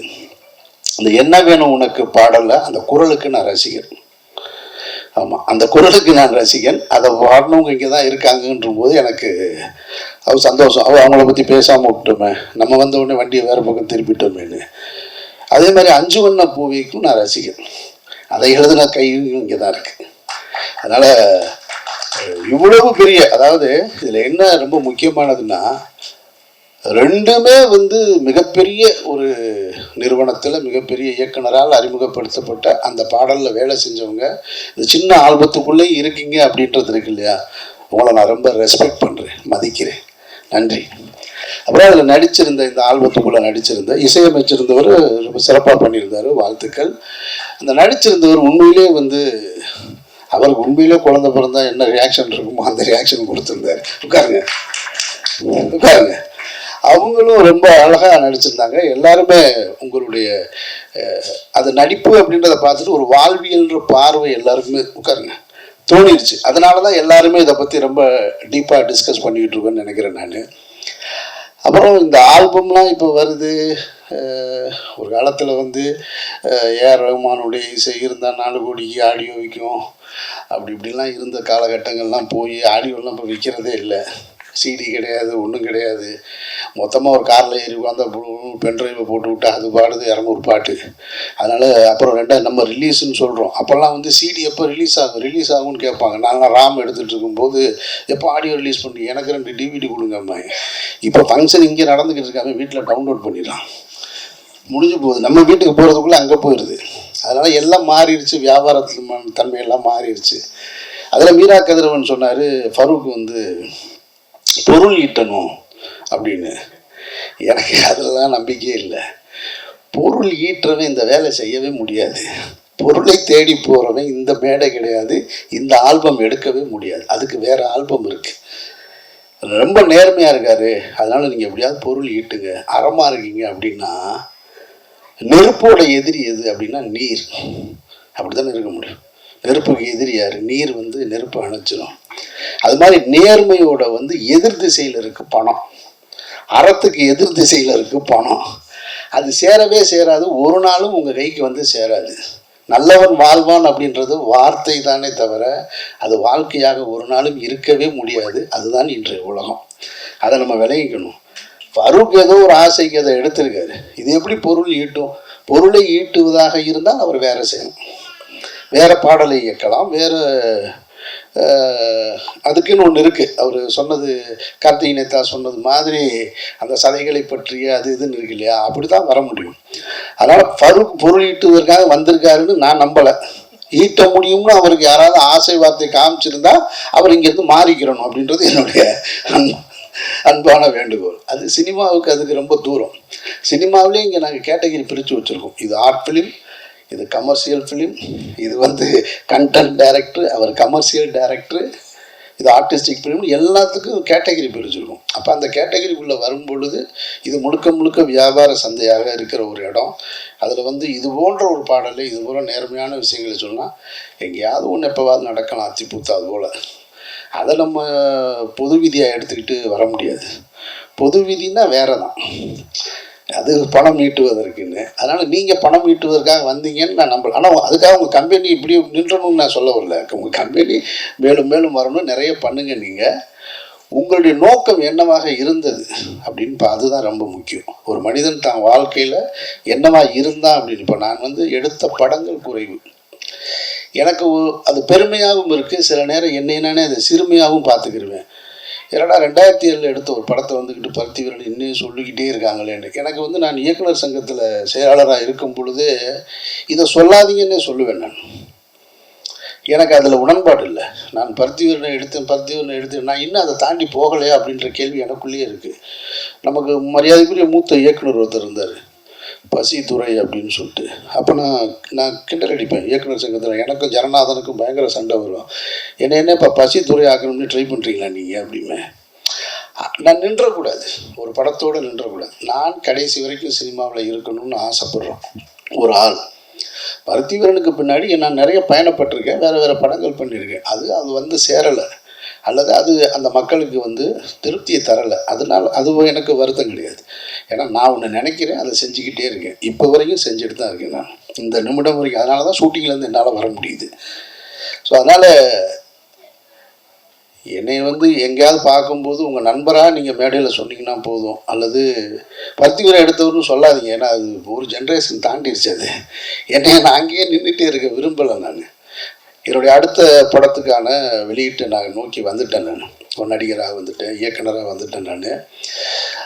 ஆனாலும் இதையெல்லாம் தாண்டி நான் அதை தினம் கேட்டுக்கிட்டு தான் இருக்கேன் நான். அப்போது அதுக்குள்ளே என்ன இருக்குன்னா, நாம் செஞ்ச ஒரு வேலை, நான் அதை தவிர்க்கணும்னு நினச்சாலும் அது என்னை தவிர்க்க முடியலை. அந்த ரஜினி சார் தான் அந்த படம் பார்த்துட்டு என்கிட்ட சொல்லும்போது சொன்னார், அது ரொம்ப முக்கியமான ஒரு வார்த்தையாக பார்க்குறேன் நான். நம்ம வந்து இப்போ கமல் சார்னா அவர் வந்து சினிமாவை வந்து ரொம்ப in and out, top to bottom தெரிஞ்சவர். ரஜினி சாருக்கு வந்து அந்த டெப்த்து தெரியாது, அவர் ஒரு கமர்ஷியல் நடிகர் தானே அப்படின்னு நம்ம நினச்சிட்டு இருந்தோம். ஆனால் ரஜினி சார் ஒரு வார்த்தை சொன்னார் படம் பார்த்துட்டு, ஃபோனில் என்கிட்ட பேசும்போது, அமீர் அது வந்து இது படம் கிடையாது, இது படம் இல்லை, அது ஒரு பாடம் அப்படின்னாரு. நான் உடனே அப்படியா சார், என்னோடய ரியாக்ஷன் அவ்வளோதான். அப்படியா சார், நான் உண்மையை சொல்கிறேன், சீரியஸாக சொல்கிறேன், நான் உண்மையை சொல்கிறேன். சரி சார். அவருக்கு என்னென்னா என்னோட ரியாக்ஷன் வந்து ரொம்ப கம்மியாக இருக்குன்னொடனே அவர் இவனுக்கு ஒரு அளவும் புரியலைன்னு திரும்ப திரும்ப சொல்லிகிட்டே இருக்காரு. சார் ஓகே சார் ரொம்ப தேங்க்ஸ் சார் அப்படின்னு அவர் சொல்லிட்டு அடுத்த வார்த்தை சொன்னார். அமீன் நான் சொல்கிறேன், சினிமா நீங்கள் வேணான்னு சொன்னாலும் சினிமா உங்களை விடாது அப்படின்னு ஒரு வார்த்தை சொன்னார். இது 2007 எனக்கு சொன்னார். அப்போ நான் யோசிச்சு பார்க்குறேன், நான் இது என்ன எப்படி ஒரு வார்த்தை இது? அப்போது இந்த சினிமாவை எவ்வளவு நேசிச்சிருந்தா இதை புரிஞ்சிருந்தா அவர்னால இதை சொல்ல முடியும். இப்போ உண்மையிலே நான் படம் அடுத்தடுத்து டைரக்ட் பண்ணுறது குறைஞ்சிட்டு தான் இருக்குது, ஆனாலும் சினிமாவுக்குள்ளே இருந்துக்கிட்டே இருக்கு. எனக்கு ரஜினி சார் சொன்னதை நான் பொருத்தி பார்க்குறேன். நான் அப்போ ஒரு அனுபவஸ்தர் சொன்ன வார்த்தை இது. அப்போ நம்ம செஞ்ச வேலை சரியாக இருந்திருக்கு. அது என்னை கூட்டிக்கிட்டே வருவது போல் ஃபரூக்குக்கு நீங்கள் செஞ்சுருக்க இந்த வேலை உங்கள் கூட வந்துக்கிட்டே இருக்கும். அப்படி தான் நான் நினைக்கிறேன். அதனால் பணம் கிடைக்குமா கிடைக்காதான்றதெல்லாம் நம்ம கையில் இல்லை, அதெல்லாம் லட்சியம். நிச்சயமாக நடக்குதா இல்லையான்றது அப்புறம் தான். அதனால் எதுவாக இருந்தாலும் இந்த ஒரு முயற்சி நீங்கள் சின்ன அளவில் ஒன்று தொடங்கின ஒரு கம்பெனி, ஒரு ஆல்பம் இன்றைக்கு பேசு பொருளாக இந்த பிரசாத் ஸ்டுடியோவில் மாறி இருக்கிறது உங்களுடைய முதல் வெற்றியாக பார்க்கிறேன். மற்றபடி இதில் உழைத்திருந்த அத்தனை கலைஞர்களுக்கும் என்னுடைய நெஞ்சார்ந்த வாழ்த்துக்கள், பாராட்டுக்கள். இயக்குனருக்கு மீண்டும் என்னுடைய பாராட்டுக்கள். இந்த நிகழ்ச்சியில் இன்னொரு பரிணாமத்துக்கு இதை அழைச்சிட்டு போன அரசியல் பேசிய என்னுடைய நண்பர் மகிழ்நனுக்கு என்னுடைய வாழ்த்துக்கள். நன்றி. Thank you so much, sir. Next, I would like to request Ms. Sangeeta Leonis, actress Vijay TV. Ma'am, please share your experience.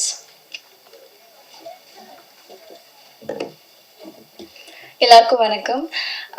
எனக்கு இதில் சான்ஸ் கொடுத்த ஃபர்ஸ்ட் என்னோட டைரக்டர் சார் அண்ட் என்னை அழகாக காமிச்ச cameraman sir, editor and music directors எல்லாருக்குமே ரொம்ப நன்றி. And my friends and family. So இவ்வளோ சப்போர்ட் பண்ணி இங்கே வந்து நான் இது எக்ஸ்பெக்ட் பண்ணாதது ஒன்று. ஸோ இது என்னோட ஃபர்ஸ்ட் சாங். ஸோ இதை வந்து நான் இவ்வளோ பெரிய டைரக்டர்ஸ், லிரிசிஸ்ட் எல்லாருக்கூடையும் இங்கே ஸ்க்ரீன் ஷேர் பண்ணி பார்த்து ஸோ ஃபீலிங் ரொம்ப பிளெஸ்டாக ஃபீல் பண்ணுறேன். So thank you so much. என்ன பேசுகிறேன்னு தெரியல. Thank you. Thank you, ma'am. Next, I would like to request Mr. Harish Kumar, actor Vijay TV. Sir, please share your experience.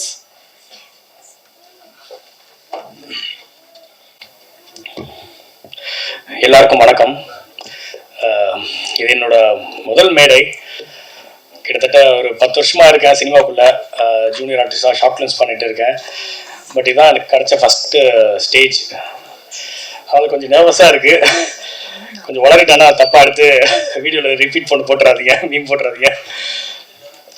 ஏன்னா இப்போது நான் காலேஜ் எஸ்ஆர்எம் காலேஜ் படிக்கும் போது ஃப்ரெண்ட்ஸ்லாம் ஷார்ட் ஃபிலிம்ஸ் எடுக்கிறேன்னு சொல்லி சொல்லிக்கிறேன். வந்திருக்க எல்லாருக்கும் நன்றி. ஏன்னா நன்றி சொல்ல இடத்துக்கும் நான் இல்லை. ஏன்னா எனக்கு தெரியாது இவ்வளோ பெரிய ஒரு ஆப்பர்ச்சுனிட்டியாக அது மாறும்னு எனக்கு தெரியாது. நவீன் சார் வந்து கதை சொன்னார், வந்து இது மாதிரி ஒரு கான்செப்ட் இருக்குதுன்னு சொன்னார். ஸோ ரேன் மியூசிக் டைரக்டர் ரேன் என்னோட 4 years ஃப்ரெண்டு. ஸோ அவர் சாங் போட்டு காட்டிட்டு இது மாதிரி ஒரு ஆல்பம் சாங் சொல்லும் போது கான்செப்ட் சொன்னார். ஓகே கை கொடுது. ஓகே கான்செப்ட் சொன்னார். அது கேட்டேன். எனக்கு அப்போ தான் ஒரு 7 months பேபி இருந்தது, எனக்கு குழந்தை பிறந்தது. ஸோ எனக்கு உள்ள ஒரு கனெக்ட் இருந்தது. ஸோ அதனால நம்ம வந்து பண்ணலாம் ப்ரோ அப்படின்னு சொல்லிட்டு ஒரு சீரியல் பார்த்துட்டு நீங்களே பேரா பண்ணுங்க, ஐ மீன் நீங்கள் அப்புறம் கூட பேரா பண்ணியிருக்கோங்களே சேர்ந்து பண்ணுங்க அப்படின்னு சொன்னார். சரி ஓகே அப்படின்னு அவங்ககிட்டையும் பேசிட்டு கமிட் பண்ணோம். அதுக்கப்புறம் அது இட்ஸ் அ லாங் ஜேர்னி. அதுக்குள்ளே பேக் போனாக இருந்த ஒரு ஃபஸ்ட்டு பார்க்கணும் நவீன் ப்ரோ. அதுக்கு அடுத்து பேக் போனாக இருந்தது பார்த்தீங்கன்னா டிஓபி ஃபைசல் ப்ரோ தான் நம்மளுக்கு. ஏன்னா தென்காசியில் ஷூட் பண்ணோம் ஒரு 4 days. லொக்கேஷன்லாம் பார்த்துட்டு வந்துட்டு நம்மளை வந்து ப்ரோ அங்கே ஷூட் பண்ண போகிறோம் அப்படின்னு சொல்லியிருந்தாரு. சரி ஓகே அப்படின்னு சொல்லிட்டு கிளம்பி போயாச்சு. பட் அங்கே போனால் நம்மட்டிங்க அவர் ஒருத்தர் தான் இருந்தார் ஷூட்டிங். இது ஃபுல்லாக பண்ணது ஒரே ஒருத்தர் தான். அவர் கூட அசிஸ்டன்ட்டு ஒரே ஒருத்தர் ஹெல்ப்புக்கு மட்டும் இருந்தாங்க. மற்றபடி அங்கே என்ன சொல்கிறது, இது ஒரு சினிமா இதுவாக நடக்கலை. ஏன்னா பட்ஜெட் ப்ராப்ளம்ஸ் இருந்தது, நிறைய என்ன சொல்கிறது அந்த கிளைமேட் இஷ்யூஸ் அது மாதிரி இருந்தது. ஸோ அதனால் வந்து ரொம்ப கம்மியான டைம் தான் ஆச்சு ஷூட்டிங்கே நம்மளுக்கு. இப்போ நான் ஃபஸ்ட் சீன்லாம் பார்த்தீங்கன்னா அது ஒரு 15 minutesல ஷூட் பண்ணாது. ஸோ அதுக்கு வந்து நம்ம முக்கியமான காரணம் வந்து டிஓபி ஃபைசல் ப்ரோ தான். ஸோ அவர் தான் ஃபுல் அண்ட் ஃபுல் இது இப்படி வந்ததுக்கு காரணமே அவர் தான். ஏன்னா அங்கே நடிச்ச நாங்கள் 2 பேர் தவிர்த்து யாருமே நடிகர்கள் கிடையாது.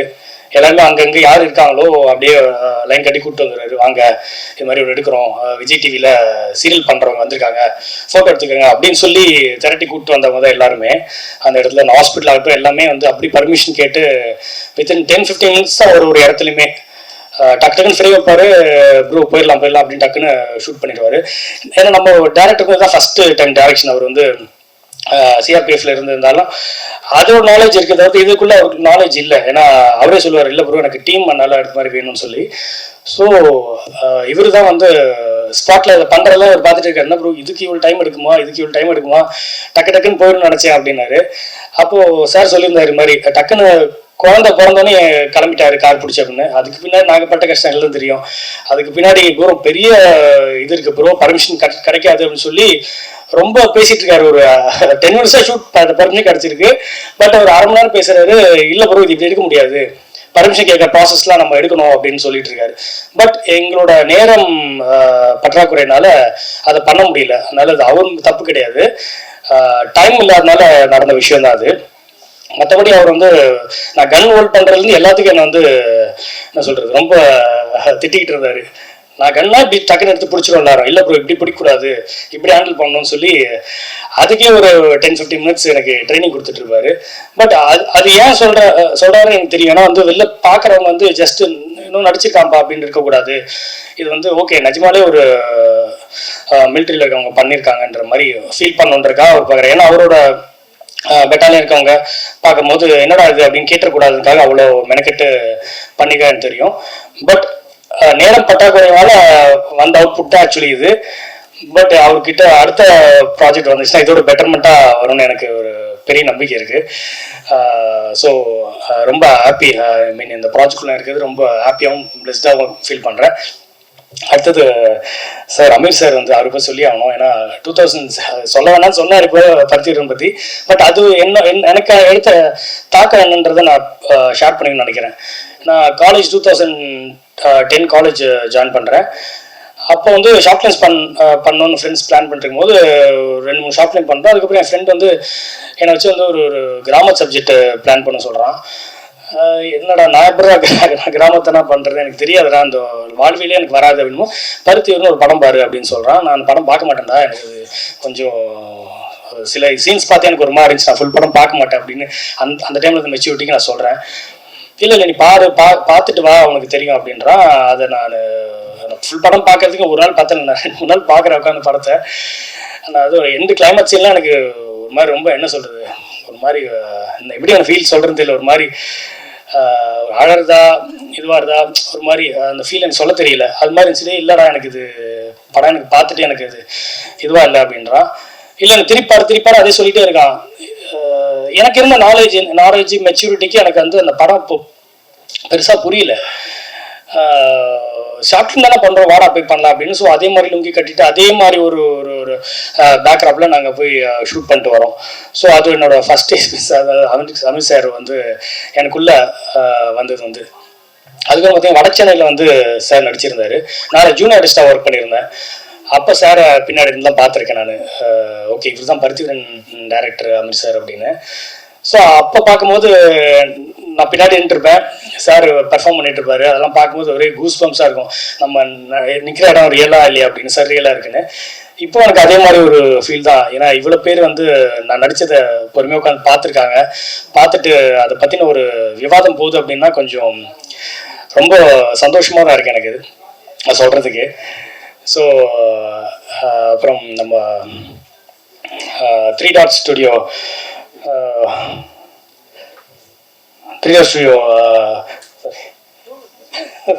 தப்பா எடுத்துக்கிறீங்க ரூல் ஆகுதுன்னா. ஸோ இந்த இது ஆடியோ லேபிளில் லான்ச் பண்ணுறதுல ரொம்ப சந்தோஷம். அதாவது இந்த ஃபர்ஸ்ட் வந்து எங்களோட நான் நடித்த ஒரு இது வருதுன்றது எனக்கு இன்னொரு ரொம்ப ஒரு ஒரு சந்தோஷமாகவும் ரொம்ப பிளெஸிங்காகவும் தான் ஃபீல் பண்ணுறேன். ஸோ இதில் ஒர்க் பண்ணிருக்க எல்லாரும் ரொம்ப நன்றி இது பண்ணியிருக்கோம். இதில் இன்னொரு என்ன சொல்ல விரும்புகிறேன்னா, இப்போ நம்ம சினிமாவில் பார்ப்போம், இப்போ என் ஃபேஸ் முன்னாடி இருக்கிறவங்க மட்டும்தான் நம்ம கொண்டாடிட்டு இருப்போம். ஹீரோ ஹீரோயின் கேரக்டர் ஆர்டிஸ்ட் அது மாதிரி போயிடும். பின்னாடி இருக்க டெக்னீஷியன்ஸ் பற்றி நம்ம பெருசான ஒரு விழிப்புணர்வு இல்லாமல் போயிடும். பட் அவங்க பின்னாடி வந்து அது ஒர்க் கரெக்டாக பண்ணலன்னா இவங்க பண்ணுற ஒர்க் எல்லாமே பாதியில் நின்றோம். அது மாதிரி தான் இங்கே வந்து நம்ம ஆர்மியில் வந்து ஜவான்ஸ் சிஆர்பியில் இருக்கவங்கலாம். ஸோ மெயினாக நம்ம பெரிய போஸ்டிங்கில் இருக்கவங்களை பற்றி தான் படங்களோ இதுவோ பெருசாக வந்துட்டு இருக்கே தவிர்த்து இவங்கள பற்றின ஒரு இது வந்து பெருசாக வரல. அதை பண்ணுறதுக்கு நம்ம அதுலேருந்தே ஒருத்தர் வந்திருக்காருன்றது தான் இங்கே வந்து நோட் பண்ணிக்கொண்ட விஷயம். ஸோ அடுத்தது இதை பற்றின இதுவாக அவர் கொண்டு வருவாருன்னு நம்புகிறேன். ஸோ ரொம்ப சந்தோஷம். Happy to be here. Thank you so much. Thank you so much sir. அடுத்ததாக நமது பிஆர்ஓ யூனியன் சார்பாக திரு கந்தா அவர்கள் பிஆர்ஓ அவர்களுக்கு இயக்குனர் அமீர் அவர்கள் ஷால்வை அணிவிப்பார். So I request all the union members to please come on to the stage. A grand round of applause, please.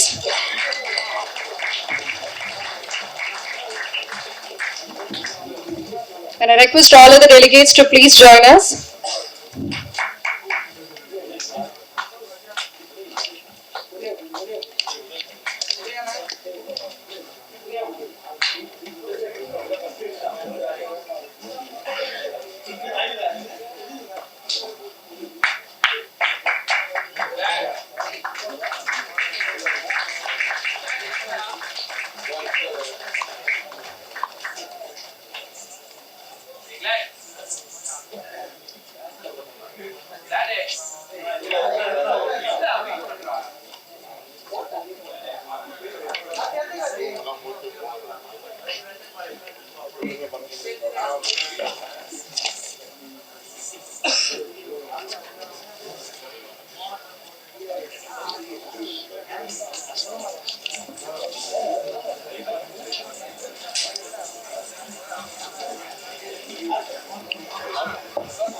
Thank you so much, sir. So next I would like to request our director Naveen Kumar Ravi to say some words and the vote of thanks.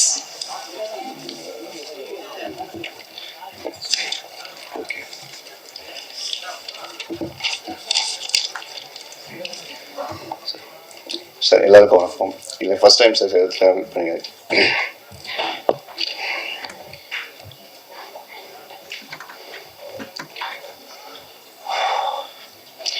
Sir இந்த song வந்து first time வந்தது என்னுடைய personal and family friends எல்லாத்தையும் சேர்ந்து எடுத்தது தான்.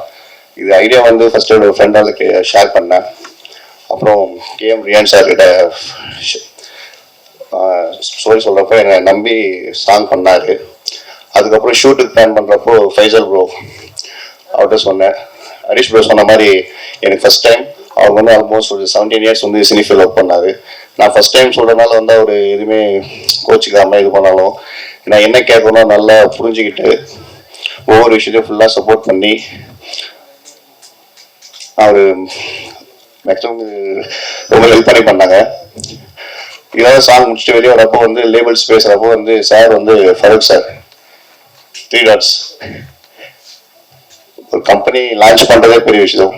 அதுவும் இந்த சாங்கை வந்து ஃபுல் அண்ட் ஃபுல் அவர் ட்ரஸ்ட் பண்ணி இல்லை இது பண்ணலாம் அப்படின்னு சொல்லி ரொம்ப தேங்க்ஸ் சார். அந்த வந்திருக்க சீஃப் கெஸ்ட் ஃபருக் சார் சொல்லி அமித் சார் வந்தார். அமித் சாருக்கு special thanks sir. Sir Meera Devi sir thank you sir. Sir வந்திருக்க எல்லா சீஃப் கெஸ்ட் திருமுருகன் சார், கார்த்திகேதா sir, Rakesh sir and Santhkumar sir, Alexander Joy ma'am, சர்வோஸ் thank you sir. So thank you sir. First time study ஆகணும் பேசல நெக்ஸ்ட் டைம் இது try sir best. Thank you sir.